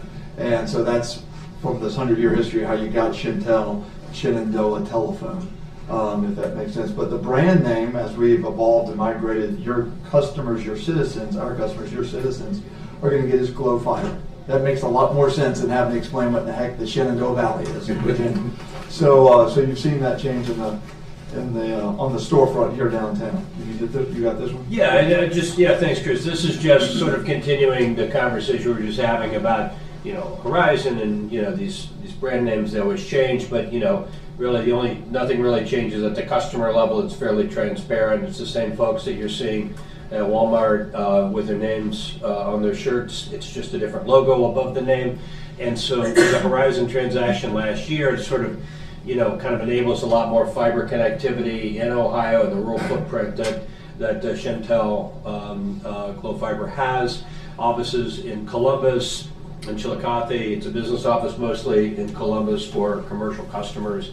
With 5,500 miles of fiber, which is probably enough to almost go around the world. That's a lot of fiber. It's just the power of the network that this company has.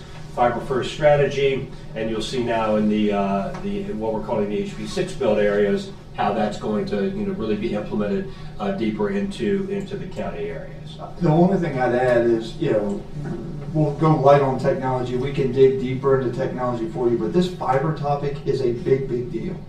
It's a big deal for economic development. It's what citizens want where they live, work, and play. It's an essential kind of infrastructure piece of the puzzle as you look forward for the next kind of 50 years for what any community wants to attract new businesses, to expand, for kids, for parents to learn from home, for people to work from home. That's what fiber enables. And I'll stop with that. We can talk more about the fiber advantages in a little bit later.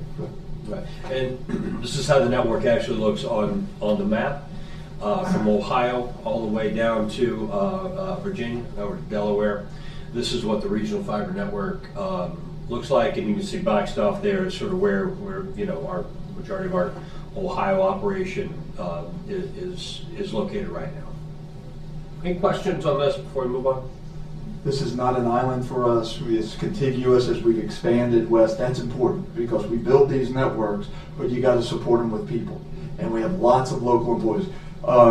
Gary is a contractor, as he said, kind of focused specifically on our municipal relationships, but Sean will talk a little bit later. We fully believe in local customer support and local employees to support our capital investment here. That's right.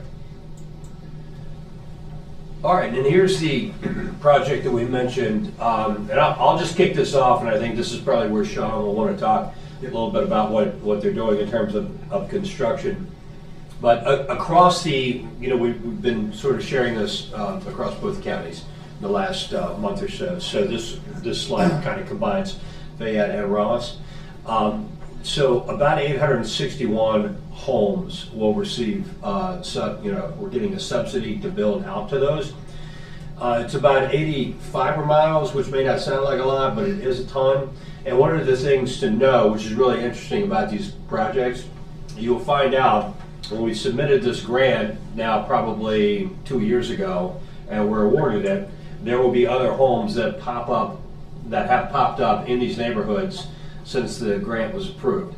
The beauty of fiber optics, when you're passing these homes to complete this build out, anything that's out there that's new that we didn't know about, you get to pick that up too. So likely this number is a lot higher now than we thought it was when we first applied for the grant through Broadband Ohio. So there'll be additional benefit. And the other thing that will happen is any small business that's out there will have access to this same gigabit, symmetrical, super high-speed, robust fiber internet connection, bringing additional economic development capacity and capability now and in the future. So the sausage making is really the rest of this, and it's the stuff that people come in here to talk to you about. It's municipal design, it's permitting, it's not, we don't have plats to show you, but it's all of the stuff that goes on behind the scene to enable people to get home, start a small business using the fiber connectivity that they have, do homework, look for jobs, or just stream something cool on Netflix. It all is enabled by the construction of these fiber optic wires to homes in your county.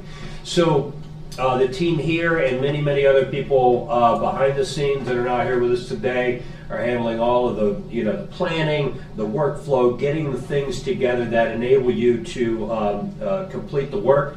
What we like to have, and part of why we're coming to you, and you may not see us again, you may have people you want to send us to, we want to make sure that you know our faces and our names and connect us with the right folk to do to do some of this on the ground permit lifting, anything else that needs to happen in terms of a relationship so we can collaborate and get these projects done as quickly and as safely as possible. That's really our ask today. Beyond just the informational piece, who can we engage with, who are the right folks for us to know so that we have those people in our Rolodex and they have us in theirs so that we can do this work safely and quickly. We know there will be a lot of permits and a lot of work that needs to be done. We just, we'll do all of that, everything that you are requiring of us to do. The 811, all the locates, the pieces that you want to keep your residents safe. We'll certainly be engaged in all of that. And this is really something that Sean will be responsible for going forward. We'll get Sean in here. The one thing I'll add, you might be thinking about, to visualize, how does this kind of work? We want to follow power. So where power is aerial, will be aerial. Sean will go into this more, that where power is buried, and sometimes, a lot of times we see that newer developments will be buried. There'll be a variety of communications that go out well and above, before to citizens. We are doing things in and around their neighborhoods. But that's kind of how we work. When it's aerial, there are fewer questions, more excitement. When we're digging a little hole in someone's yard, there are lots of questions, and you may get some of those calls, right?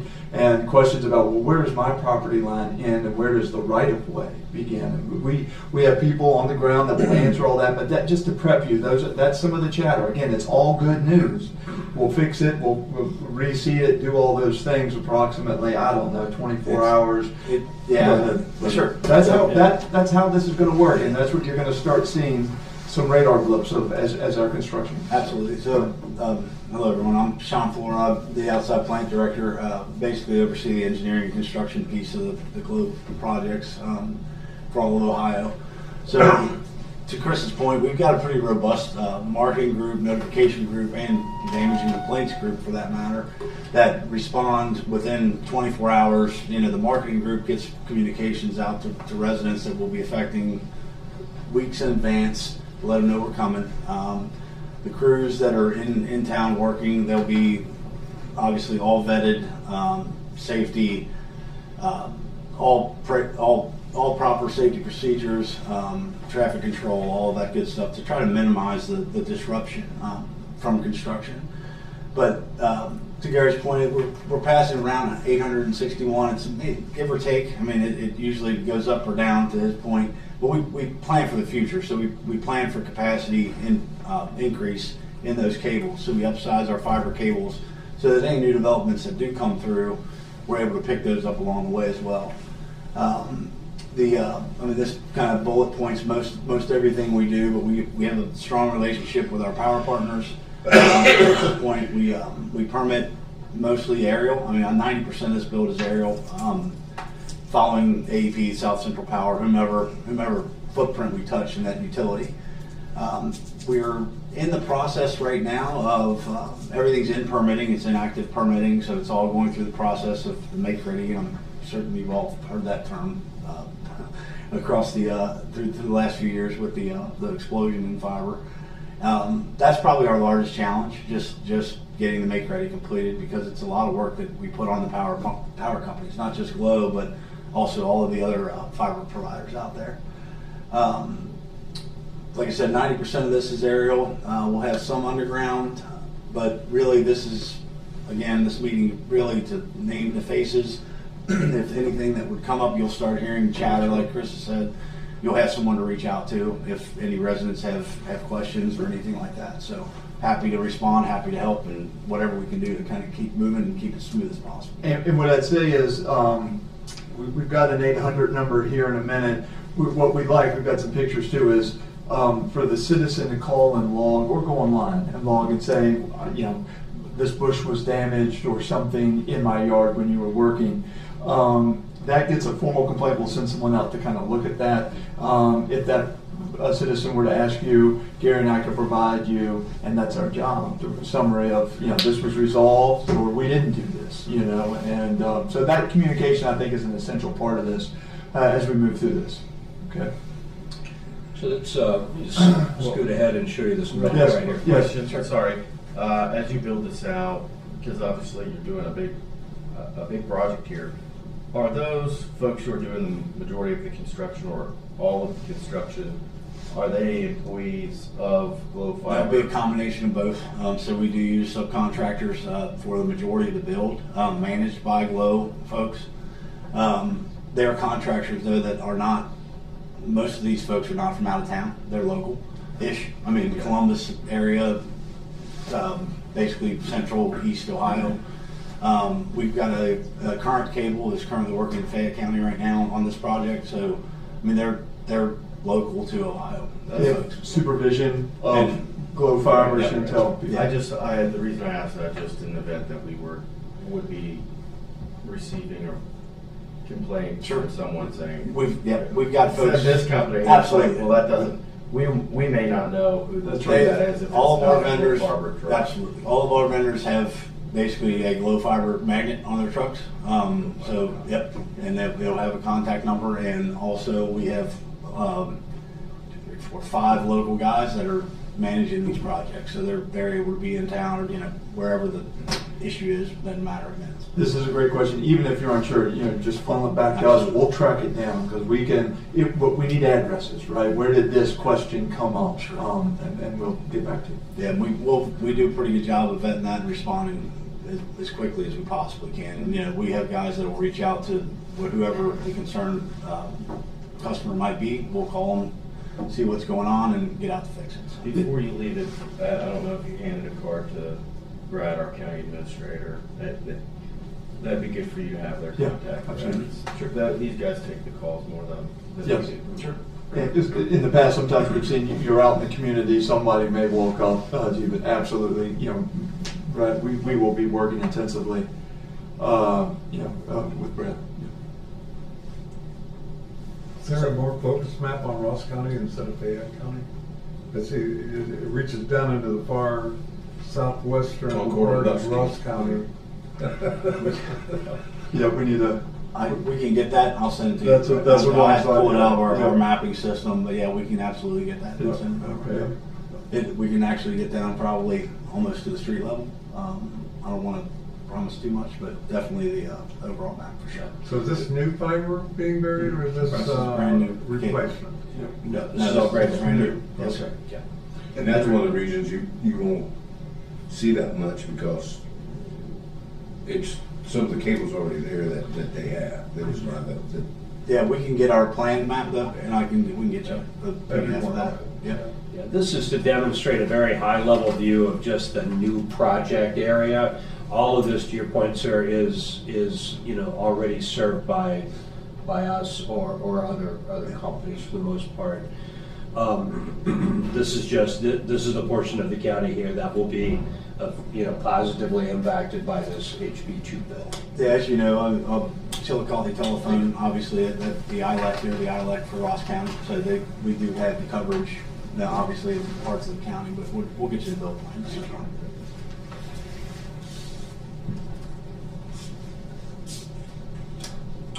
Let's go back up and look at some of the customer materials here. This is just some of the communication tools that will be sent, along with a timeline to sort of explain to residents in these areas that are going to be getting the new service. Like, well, what the heck's going on? Where are all these trucks coming from? Is this real? In advance, before construction begins, you'll have this piece delivered, something very similar. There are door hangers happening during the construction phase. It just lets people know, hey, please get ready, this is happening. If you see them, know that they are supposed to be in this neighborhood.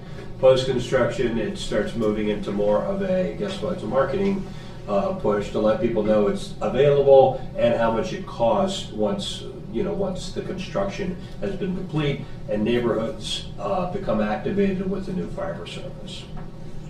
Then, of course, phone number down here at any point.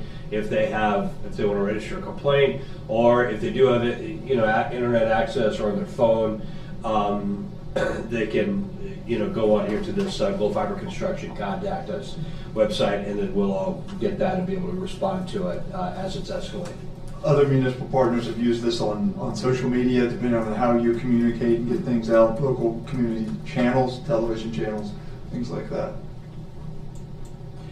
And here we are, just live action shots of the bucket trucks.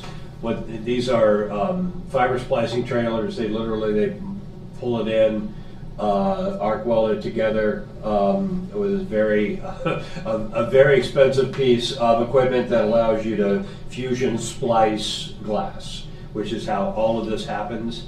And then it gets rolled back up, put onto the trucks, either overlashed or attached. And these gentlemen that do the work, this is mostly what the equipment will look like. Sean, do you want to add anything here? Yeah, and I did kind of talk about the robustness. I mean, we talk about it is fiber. It's 100% fiber. It's fiber from our node all the way to the customer printer. So basically, instead of traditionally you'd have a copper line from the old telephone company or data or whatever, this is 100% glass from our equipment to the customer. So it's all fiber all the way. But it's all fiber, just the new part. Correct, but not. It's Okay. all. But it's all. We're not utilizing any existing old network at all. So yeah, it'll be. I know there's some people who live out by me. They keep saying, "Well, I got Glow Fiber." Well, that's probably fiber to the node, I would guess. Right? So yeah. That's like they were over about a mile away from me, but they never came over to me. That's right. So I still have the old cable. Sure. Yeah, we need to follow up with you on that, because I think there was a marketing branding thing to move all this name over, and let us get some more detail. And It's we'll like tell you. it's more or less the new part that you guys are doing. Yep. It's not. It's still a lot of people still have the cable. That's right. Right. With yeah. Yeah, I have Glow Fiber, but I don't have fiber. I just have Glow. You just got the brand. Yeah. You just got Glow. Yeah, they changed the name on everything, and it's unfortunately for us it makes it a little harder to talk about this, because this is 100% glass to the customer. Yeah. So all of the new network will be all the new network 100%. Yeah. So those will be the calls that we'll get in here. So when are they going to upgrade ours? Correct. That's you might see that's what we'll. what's coming to me next Because you week. think about how many people in this community now have it. Sure. I mean, this was the only thing before Spectrum showed up. Sure. It was Horizon or Chillicothe Telephone, and a lot of people have it. Yeah. And they're going to add. That's going to be the question we're going to get in here. And we'll be happy to field those questions. I think we've got kind of two different things going on here, just from like little how you make the sausage kind of thing. But so we've got the Chillicothe Telephone footprint, which is the existing phone company, right? They have a certain map that covers a certain part of Ross County or most of Ross County. That is a separately managed from our what we would call our CLEC, which is our outside of the footprint of the ILEC or the traditional telephone company. So this is built under our CLEC network. So basically anything outside of Ross County, the upgrades and stuff like that will have to go through our ILEC partners through Chillicothe, which still maintains that name, but branded as Glow Fiber. We'll have to get with planning and try to figure out what that schedule looks like, and if those upgrades are planned and when. Or at least give us to field those questions. Because that's what we're going to get. We can probably get some kind of some narrative. We'll put that together to give you guys to be able to answer this question for sure. Commissioner up there, he's already thinking about it because he's just got the Glow piece. I got Spectre, but that $311 a month about to go away. Yeah, sure. I can speak to this like Gary. So this is kind of an overall example of what the underground construction would look like in a neighborhood or along the road. So we traditionally do a directional bore, which basically is that's the unit up on the right hand side there. That machine essentially is a directional drill. It drills a pipe into the ground or a hole in the ground. We pull that orange pipe, the conduit back through, in which the fiber actually sits in that pipe, so it's underground. You'll see obviously some mess on the left bottom. We have to dig a hole to put it in, and we have to fill it up when we leave. So We place usually a pole box or a pedestal, one or the other, depending on what the current landscape looks like. We typically do not place a pedestal where there are no pedestals, right? So if it's a flush mount access, we try to put a flush mount back so that we can cut grass around it and all that good stuff. And you don't have nobody running over top of it. And that, right. So they are all ODOT rated, so they're rated for wherever traffic we're in, right? We've got obviously the residential ones, and then there's traffic rated boxes, but we use what's appropriate for the place they're going. The idea, though, behind this slide is that we do harp on restoration with all of our vendors, right? So we want to leave it as good, if not better, when we got how we found it. So that's the idea. But it's underground construction, especially, it is messy. I mean, so that's some of the stuff you all might hear from as well. But again, we'll respond and we'll make sure that we take care of it when we're done. Just get us an address and we'll give you someone back out there. Absolutely. We want happy customers. We want happy citizens. That because it's highly correlated to them eventually being happy customers. And this is the customer proposition once network is built in this part of the county. Symmetrical speeds from 300 up to 1 gig for residents and small businesses, small to medium-sized businesses. The streaming TV packages, including the local channels, plus voice. So beyond just plain old telephone service, you've got voice as well. So the network is quite, as we've talked about, very robust and enables all of this connectivity. And behind the scenes is 24-hour customer support. Same folks that are doing it right now. Chillicothe will be providing service to the new network once it's complete. You'll get questions on this, I'm sure, as well. This is the current pricing that we have, from our friends in marketing. 300 symmetrical runs about $60, goes up a bit until you get to the 1 gig, which is $80 a month, which is actually a really good rate. And then you have some savings depending on how you set up your billing and so forth. So this is internet. Everything we're doing is about internet. The future is about internet. You can also buy cable TV. You can buy phone from this. This will power everything that a consumer would want. This is rack rate pricing, and we do think this is a premium service. The gold standard for what we're going to put in here. But to get people to sign up, marketing may run certain specials, promotions. This will become a more competitive market with this investment. Make no mistake about it. Are these price offerings specific to the ORBAG funded addresses, or is this anyone within that kind of eligibility circle that you might have to the proximity of the network itself? We standardize our pricing. We do not have separate pricing for ORBAG or anything else. I mean, it gets way too complicated. We think there's a trust and a commitment to our customers around that.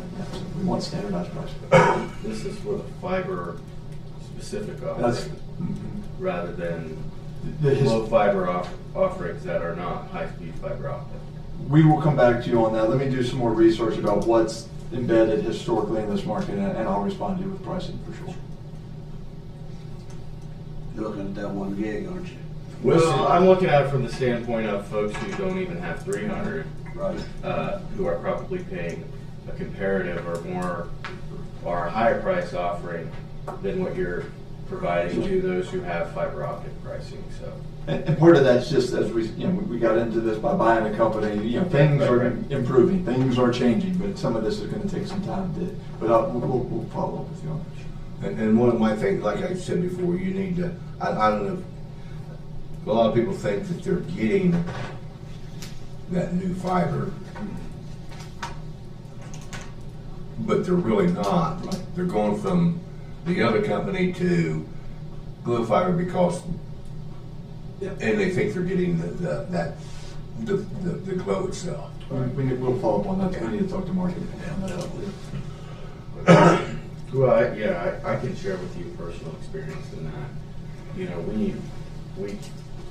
When we first moved to my home, which is an underserved property from a speed standpoint, we called and said, hey, we'd like to upgrade. Went through the whole process of, oh yeah, what are your offerings? Sure, we'll get, and then they're like, oh yeah, never mind. this is the highest speed rate that you have here. So I'm not suggesting that that's something that you, but it's just for your. No, I'm sure I'm not the we only should one. definitely pass that through marketing and let them know, because we don't want to be disingenuous as a brand either. I don't think it was an intentional No. thing. It's just a right. alignment of information that was available by whoever was on the call. We're doing some data integration still on our side, but we got to do better. We gotta- No, I mean, the feedback's important, absolutely. We always want something they need to know. So and that's the end of our slides. So had a lot of questions, great dialogue already. Any other questions, other thoughts? When did you start this upgrade or this expansion? This expansion started, the design and permitting has been in the works for over a year plus. So when let me back up just a little bit. When we made the acquisition, that was April 1st of last year, the fiber to the home and or programs were on hold actively. This being a state and subsidy type work, the permitting continued. So we've got other outside of these counties, fiber to the home type projects that were paused. This has been in the works for the last, I would say it's been at least over, I think, a year and a half, 2 years possibly. And then you got involved, you kind of kicked it back off. Yep. It was So maybe that in the was- past year. Yeah, I would say it's been last summer probably. 24 is when we really got our engineering teams back, dug in, started managing permitting, pushing things through. And up to this point, I mean, we are actively working in Fayette today, in a couple of the design areas. And then Ross also, we just started, or we will be starting in the next week or so.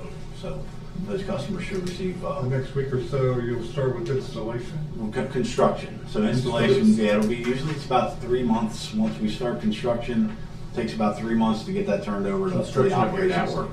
Correct. Not directly feed, to the feed, that's home, right. but That's right, the feed. backbones. Okay, That's so right. nobody's seen it in their yard? Not yet, no. We're That's- just, that was my no, question. we're not gonna be, not gonna, unless it's an underground piece, which that would affect the right of way, obviously with the easement there. But those communications should have gone to those customers previously, so they should be seeing it. And we will follow up with a detailed map just on your Yep. county, and we can highlight where it's underground Yep. and where it's aerial. Yep. That's a very good question. Yeah, I think what I'd give myself a note while I'm sitting here just to, we'll show, what we need to do is we'll show Ross County, well, actually we'll show the whole project, but then we'll show Ross County specifically the existing network, planned network, and then active construction. Is this part of the broadband Ohio first round of awards, or was there? Is there? I understand there's another. There is. Round. Yeah. Do you have an active application or project in that? Orbag, I can answer that. Orbag Round 2 was announced, I want to say, late third quarter of last year. There were only 2 companies that got it. I think Brightspeed won some, and then Charter Spectrum won the rest. So that one's already been done. There's not a third round of Orbag that's been announced as of yet. There are some capital projects, which is money that came out of the, I think it came out of the IIJA that Broadband Ohio distributed for projects in Adams, Brown, and Claremont County, and then a couple of others around the state. Those have also been announced, and they're under construction. The big one is BEAD, and no one knows what's going to happen in BEAD. That is all tied up with everything happening in DC right now. But that's a federal program that the state will administer and has been trying to get done for 2+ years.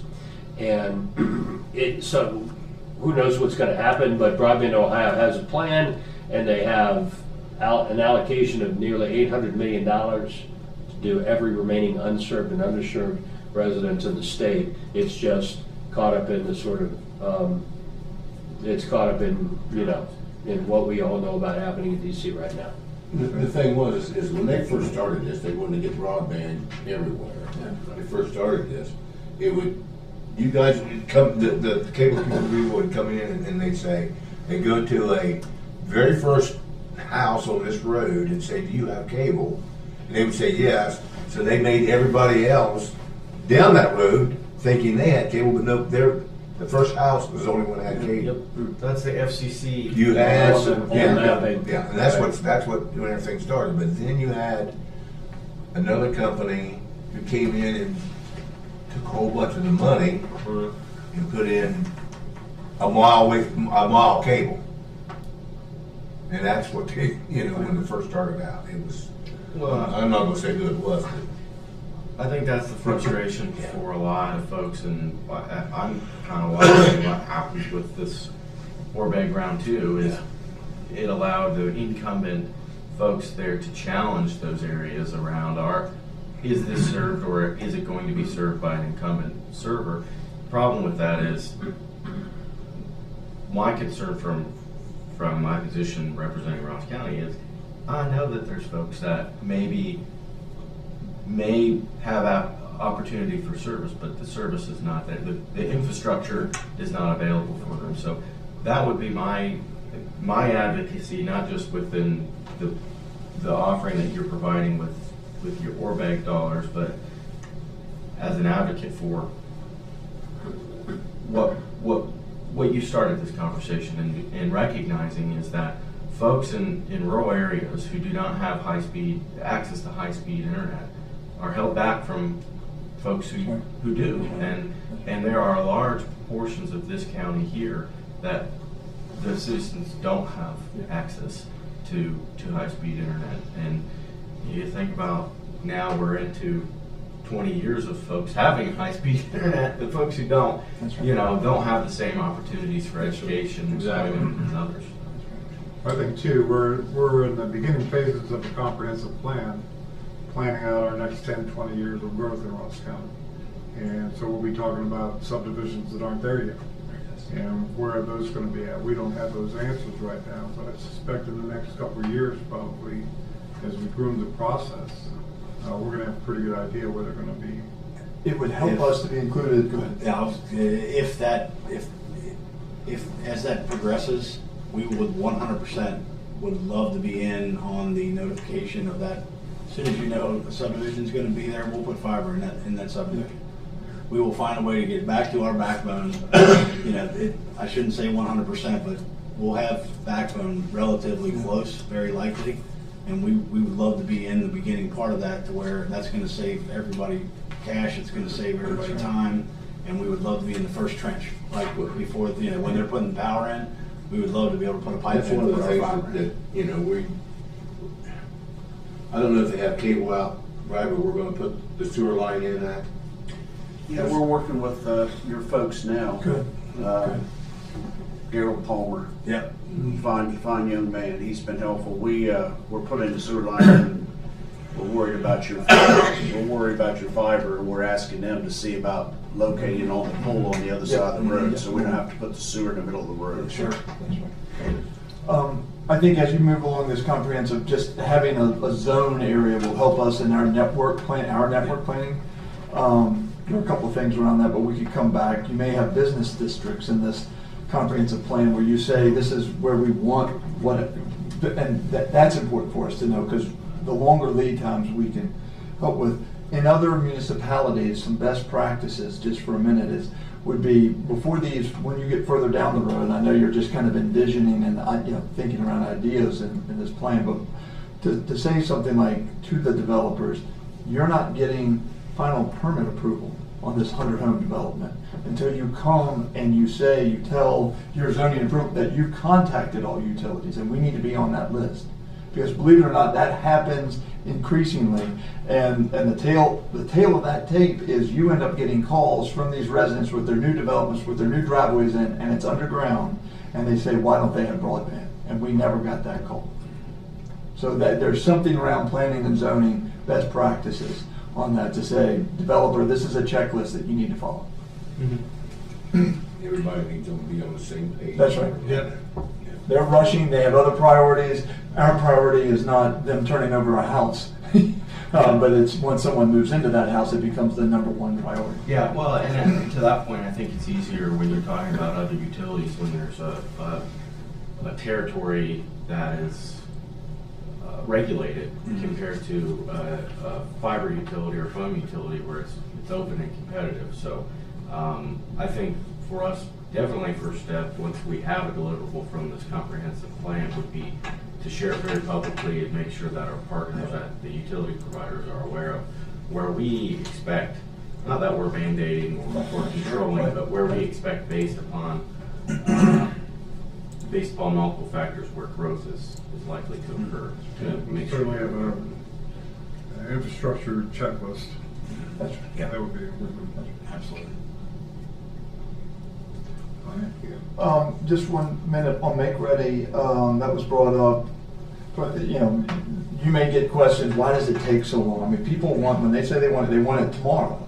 From the time Sean pushes a permit to a power company, there's a year, at least a year. There's a lot going on. Power companies are overworked right now. They're staffing across, but that's one of the biggest delays. And I, you know, I don't think it's going to be, because I think you were saying you're 80-90% done on the permitting with the power company. But that's going to be something under the topic of what's called Make Ready that you will hear across this topic right now. So we'll keep you informed as we move forward, but I think at least that's one good news part of this project, is we feel pretty confident about our partnership with the power company. They're an essential partner here. And we started, like, to the earlier point, these permits were submitted a year and a half ago. So we're getting to the point now where they're kind of cranking them out, which is great because we can move forward, right? But if we're not permitted to do something, there's certain things we may have a roadblock here or there, you know, so we try to work with them directly to move through those issues as well, so.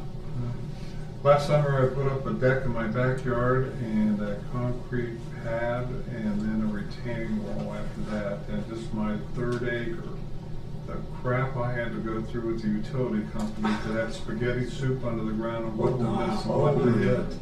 I can only imagine what you're going through, so you have my sympathy. It is an undertaking. Our engineering team, they deal with it every day, you know, and it's unfortunately, because, you know, I get in there and I'm, what's going on with this? Why can't we move? Well, there's one pole, you know, or something that just could be one little thing, you know, that could hold up the whole shebang. But we deal with it every day, so it's just something we got to deal with. Gentlemen, we sure do agree. Appreciate the Thank you very update much. and yeah. Thank you for your time. Thank you for your questions. We'll follow up on some stuff. Yep. Great. Absolutely. Thank you all.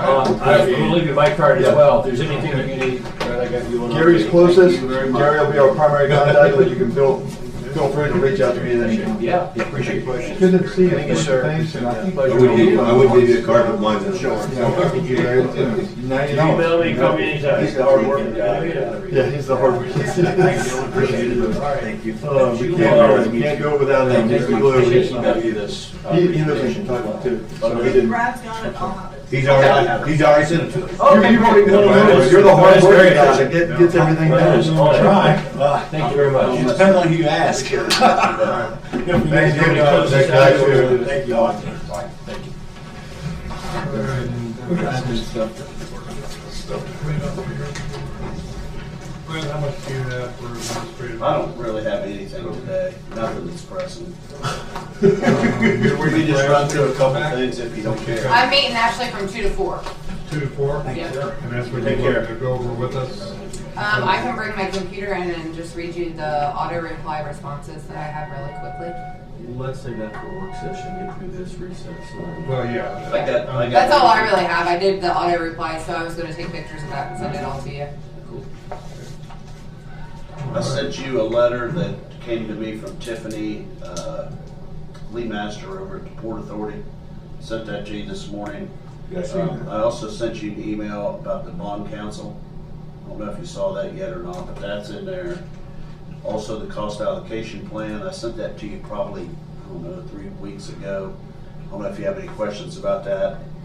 And Kathy, you had, you were asking questions about the invoice for JFS's rent. Yes. Which is tied to that cost allocation plan. So do you have that? It's laying on the desk. Yeah, you may want to talk to them about that either today or soon. Because didn't they wanted you to send them their Yeah, they first want to be quarter? putting into the month. Yeah. Let's see, what other did I have? And then there's also that Representative Taylor's community project funding. That is due by April the 4th. which isn't far away, so we need to be thinking about that if we want to submit something. I did send an email to Kelly Johnson and asked her if she'd give me a call when she has a minute so I can just talk about, I don't know what the parameters are on that. I looked through the form this morning and it lists departments, but it doesn't say anything about what's acceptable and what's not. So I want to know what we can apply for. So hopefully I'll have that for you soon. If you don't hear from Kelly, maybe let us know and we can get a different contact. Okay. Just that's more closely related to the grant. It actually has her name on the form. Okay, good, good. I was with Congressman Taylor on Friday. He had a little visit here in Chillicothe. And some of that funding might be on hold right now or not. And that's what happened with Cooks Hill Road as well. Friday morning we were talking about Cooks Hill, and then by Friday afternoon it was done. Yeah. That was one thing that went away with the continuing resolution that passed, I think, Friday afternoon. Well, but I think if we don't get something submitted, even if it's on hold. Yeah, as I said, we at least submit. You don't have anything in there. If it does happen, we won't get it. So yeah, right. Just a thought. Those are the things I had that were pressing for me. Brad, did you get the email from the Veteran Service Office? I did not. Yeah, that was interesting. That was Terry McDowell, or Terry Dowie. Mike Ford. That's what you're talking Yeah, about. as president of the Veterans Service, inform you that we are investigating the incident which. We're on. Yeah, I know. So I don't know what's going on. Will you send it to me? I'll send it to you. Sure, Brad. So I can. I know how to Oh yeah, I know how to do that. Push forward. Push B. It's already sent it. Bam. Look at him go. I love this chair. Is this the one with the thing coming up in the middle sometime in the future that I'm not gonna like? You want to hear me do a C sharp like Mariah Carey? All right. Asset disposal form, juvenile probation. I got several things: 2 printers, 3 battery pack chargers, 1 2-door file cabinet, floppy disk drive, and a heater. That are all obsolete or damaged. So moved. Floppy disk. Yeah. No, you can't beat floppies. Just at the risk of being a pain in the butt with this, though, are floppy disks, whatever files saved on a floppy disk, considered a public record? I would think so. Yeah. So that might be my only caveat we might mention to Andy or whoever, that we better make sure. Who's asking to pitch those? Juvenile probation. I can only assume they have that saved. Andy so- does. You gotta say, yeah, juvenile Yeah, probation got yeah, saved. right. They had to have saved somewhere. You just can't throw a disc away. Well, you'd think. I don't even know if they even have computer. I wouldn't know how to operate a floppy disk with a computer. You don't have, you can't operate it anymore. There's no way to put it. You can't even put a disc You'd in be most of challenged them by a anymore. computer that took a floppy disk. Yeah. It's not a CD. You got one in your house, don't you? I got an old laptop that will take. Just send it to me. Is it 3.5? Yeah. It was 5 1/4. Yeah, 5 1/4 that to makes 3.5. sense. Yeah. It will take a 3.5. But it won't take. It doesn't have a Flash drive. DVD. We put because you used to have like a DVD or CD or something like that. Put in it doesn't have one of them. It has a thing where you can put a Floppy disk. floppy disk in, not for a CD. Speaking of floppy disk, I have another asset disposal from Juvenile Probate Court for 3 Dell Optiplex. Well, that's how you can read the. Yeah, keep that to read the floppy disk. disk. A Store floppy this disk together. computer. So Second. I don't know why they just didn't put all that on one sheet.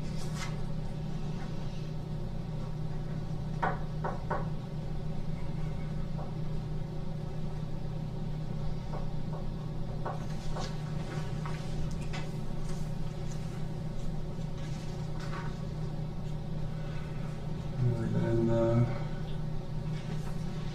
understand Andy, didn't we? I didn't see anything come up. I seen him come up a couple times, walk through here.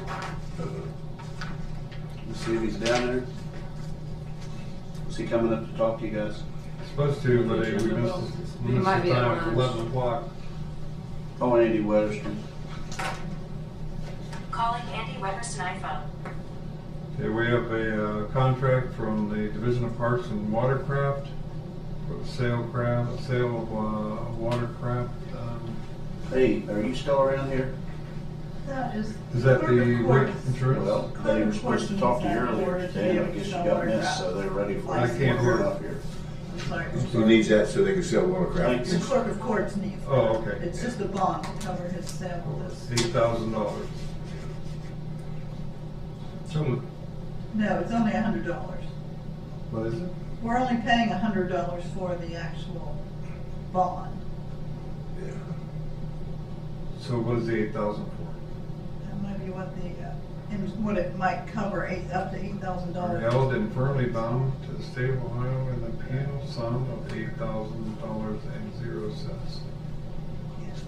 We only have to pay $100 for his bond for that. I don't see anything for $100 here. It's through Liberty Mutual, so we have to purchase it. Oh, no. Liberty. I'm gonna get moved. Is that Bibbity or Liberty? Of course, it won't cover that type of a bond. Okay, here's the purchase order for the surety bond. $100. $100. Is he gonna take that money out of his budget? Not for the $100, no. He's We asking cover us- everybody's bonds for this. We cover everyone's. So moved. I don't like signing a piece of paper that says $8,000. We're not paying it. That's how much the bond is for, $8,000, isn't it?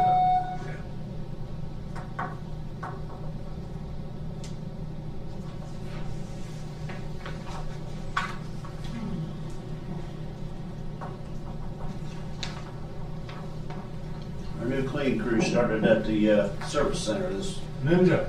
Over the weekend.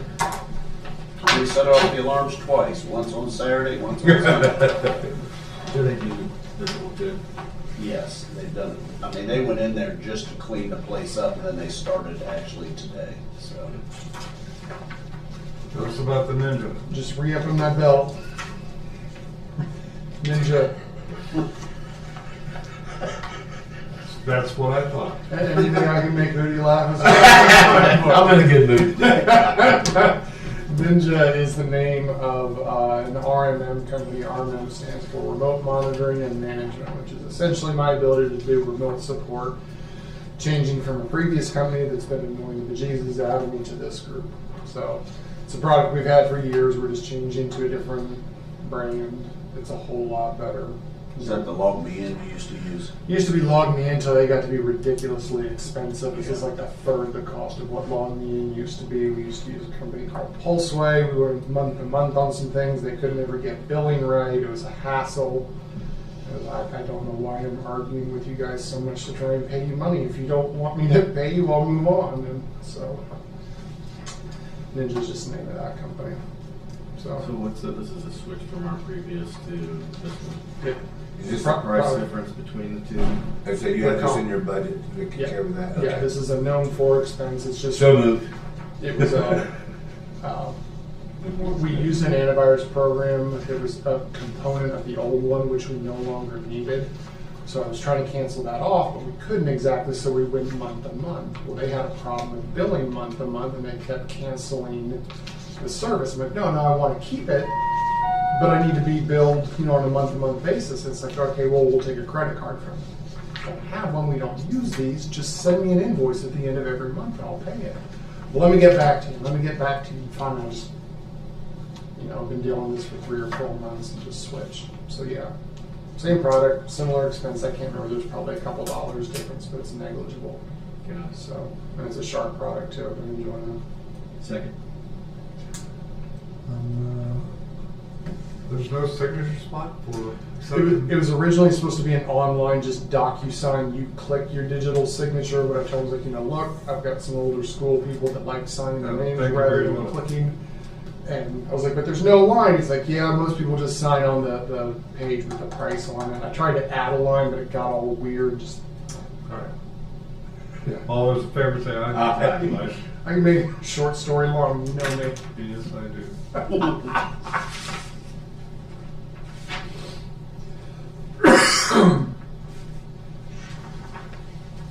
Okay. So that concludes you, right? I believe so, unless you gentlemen need anything from me. Thank you. All right, thank you guys. Boca and SBA grant award and acceptance form for $2,003, grant dollars, computer and accessories. This is for Ross County Prosecutor's Office Victim Assistance Program. So moved. Second. All in favor say aye.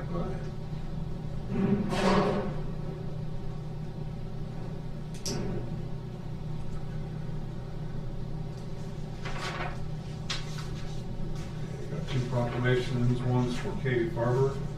You guys have a chance to read over that? Yeah, good job, Kathy. Black? I read it over. Black. Yes. With the same black ink. Okay. Well, there's something else going on here. Okay, I don't need a, do I need a? Yeah, for- so I'm move that we adopt the proclamation for Keith or retire. Second. All right. All in favor say aye. Aye.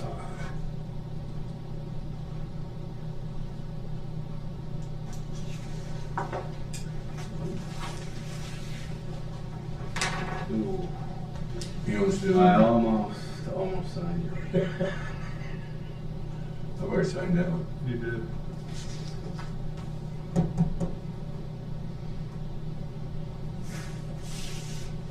And we have the proclamation for Dr. Jim Hagan's retirement. Motion to accept that. I should read off the proclamation. So moved. All in favor say aye. Aye. Aye.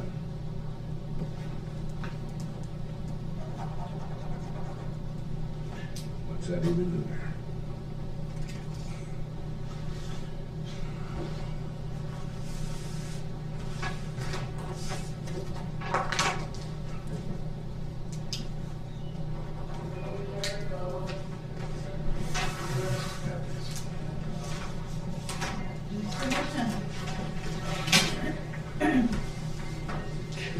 I have a quick question on the lighting of the bell tower for the last two requests we had.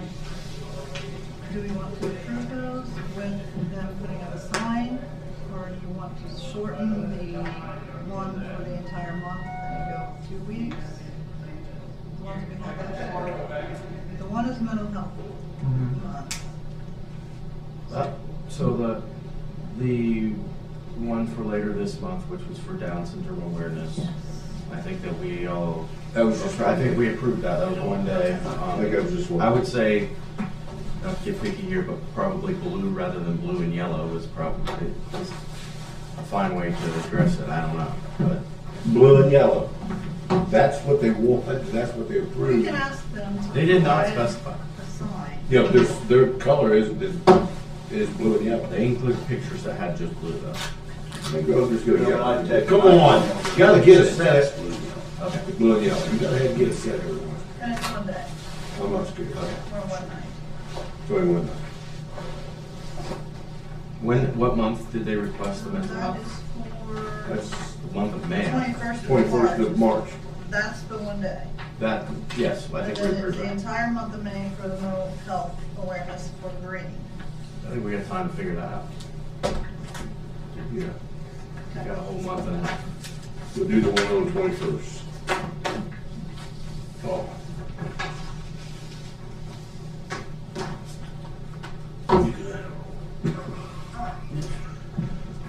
Are we good? I'll make a motion that we recess briefly and then. Let's go into executive session for that. Okay.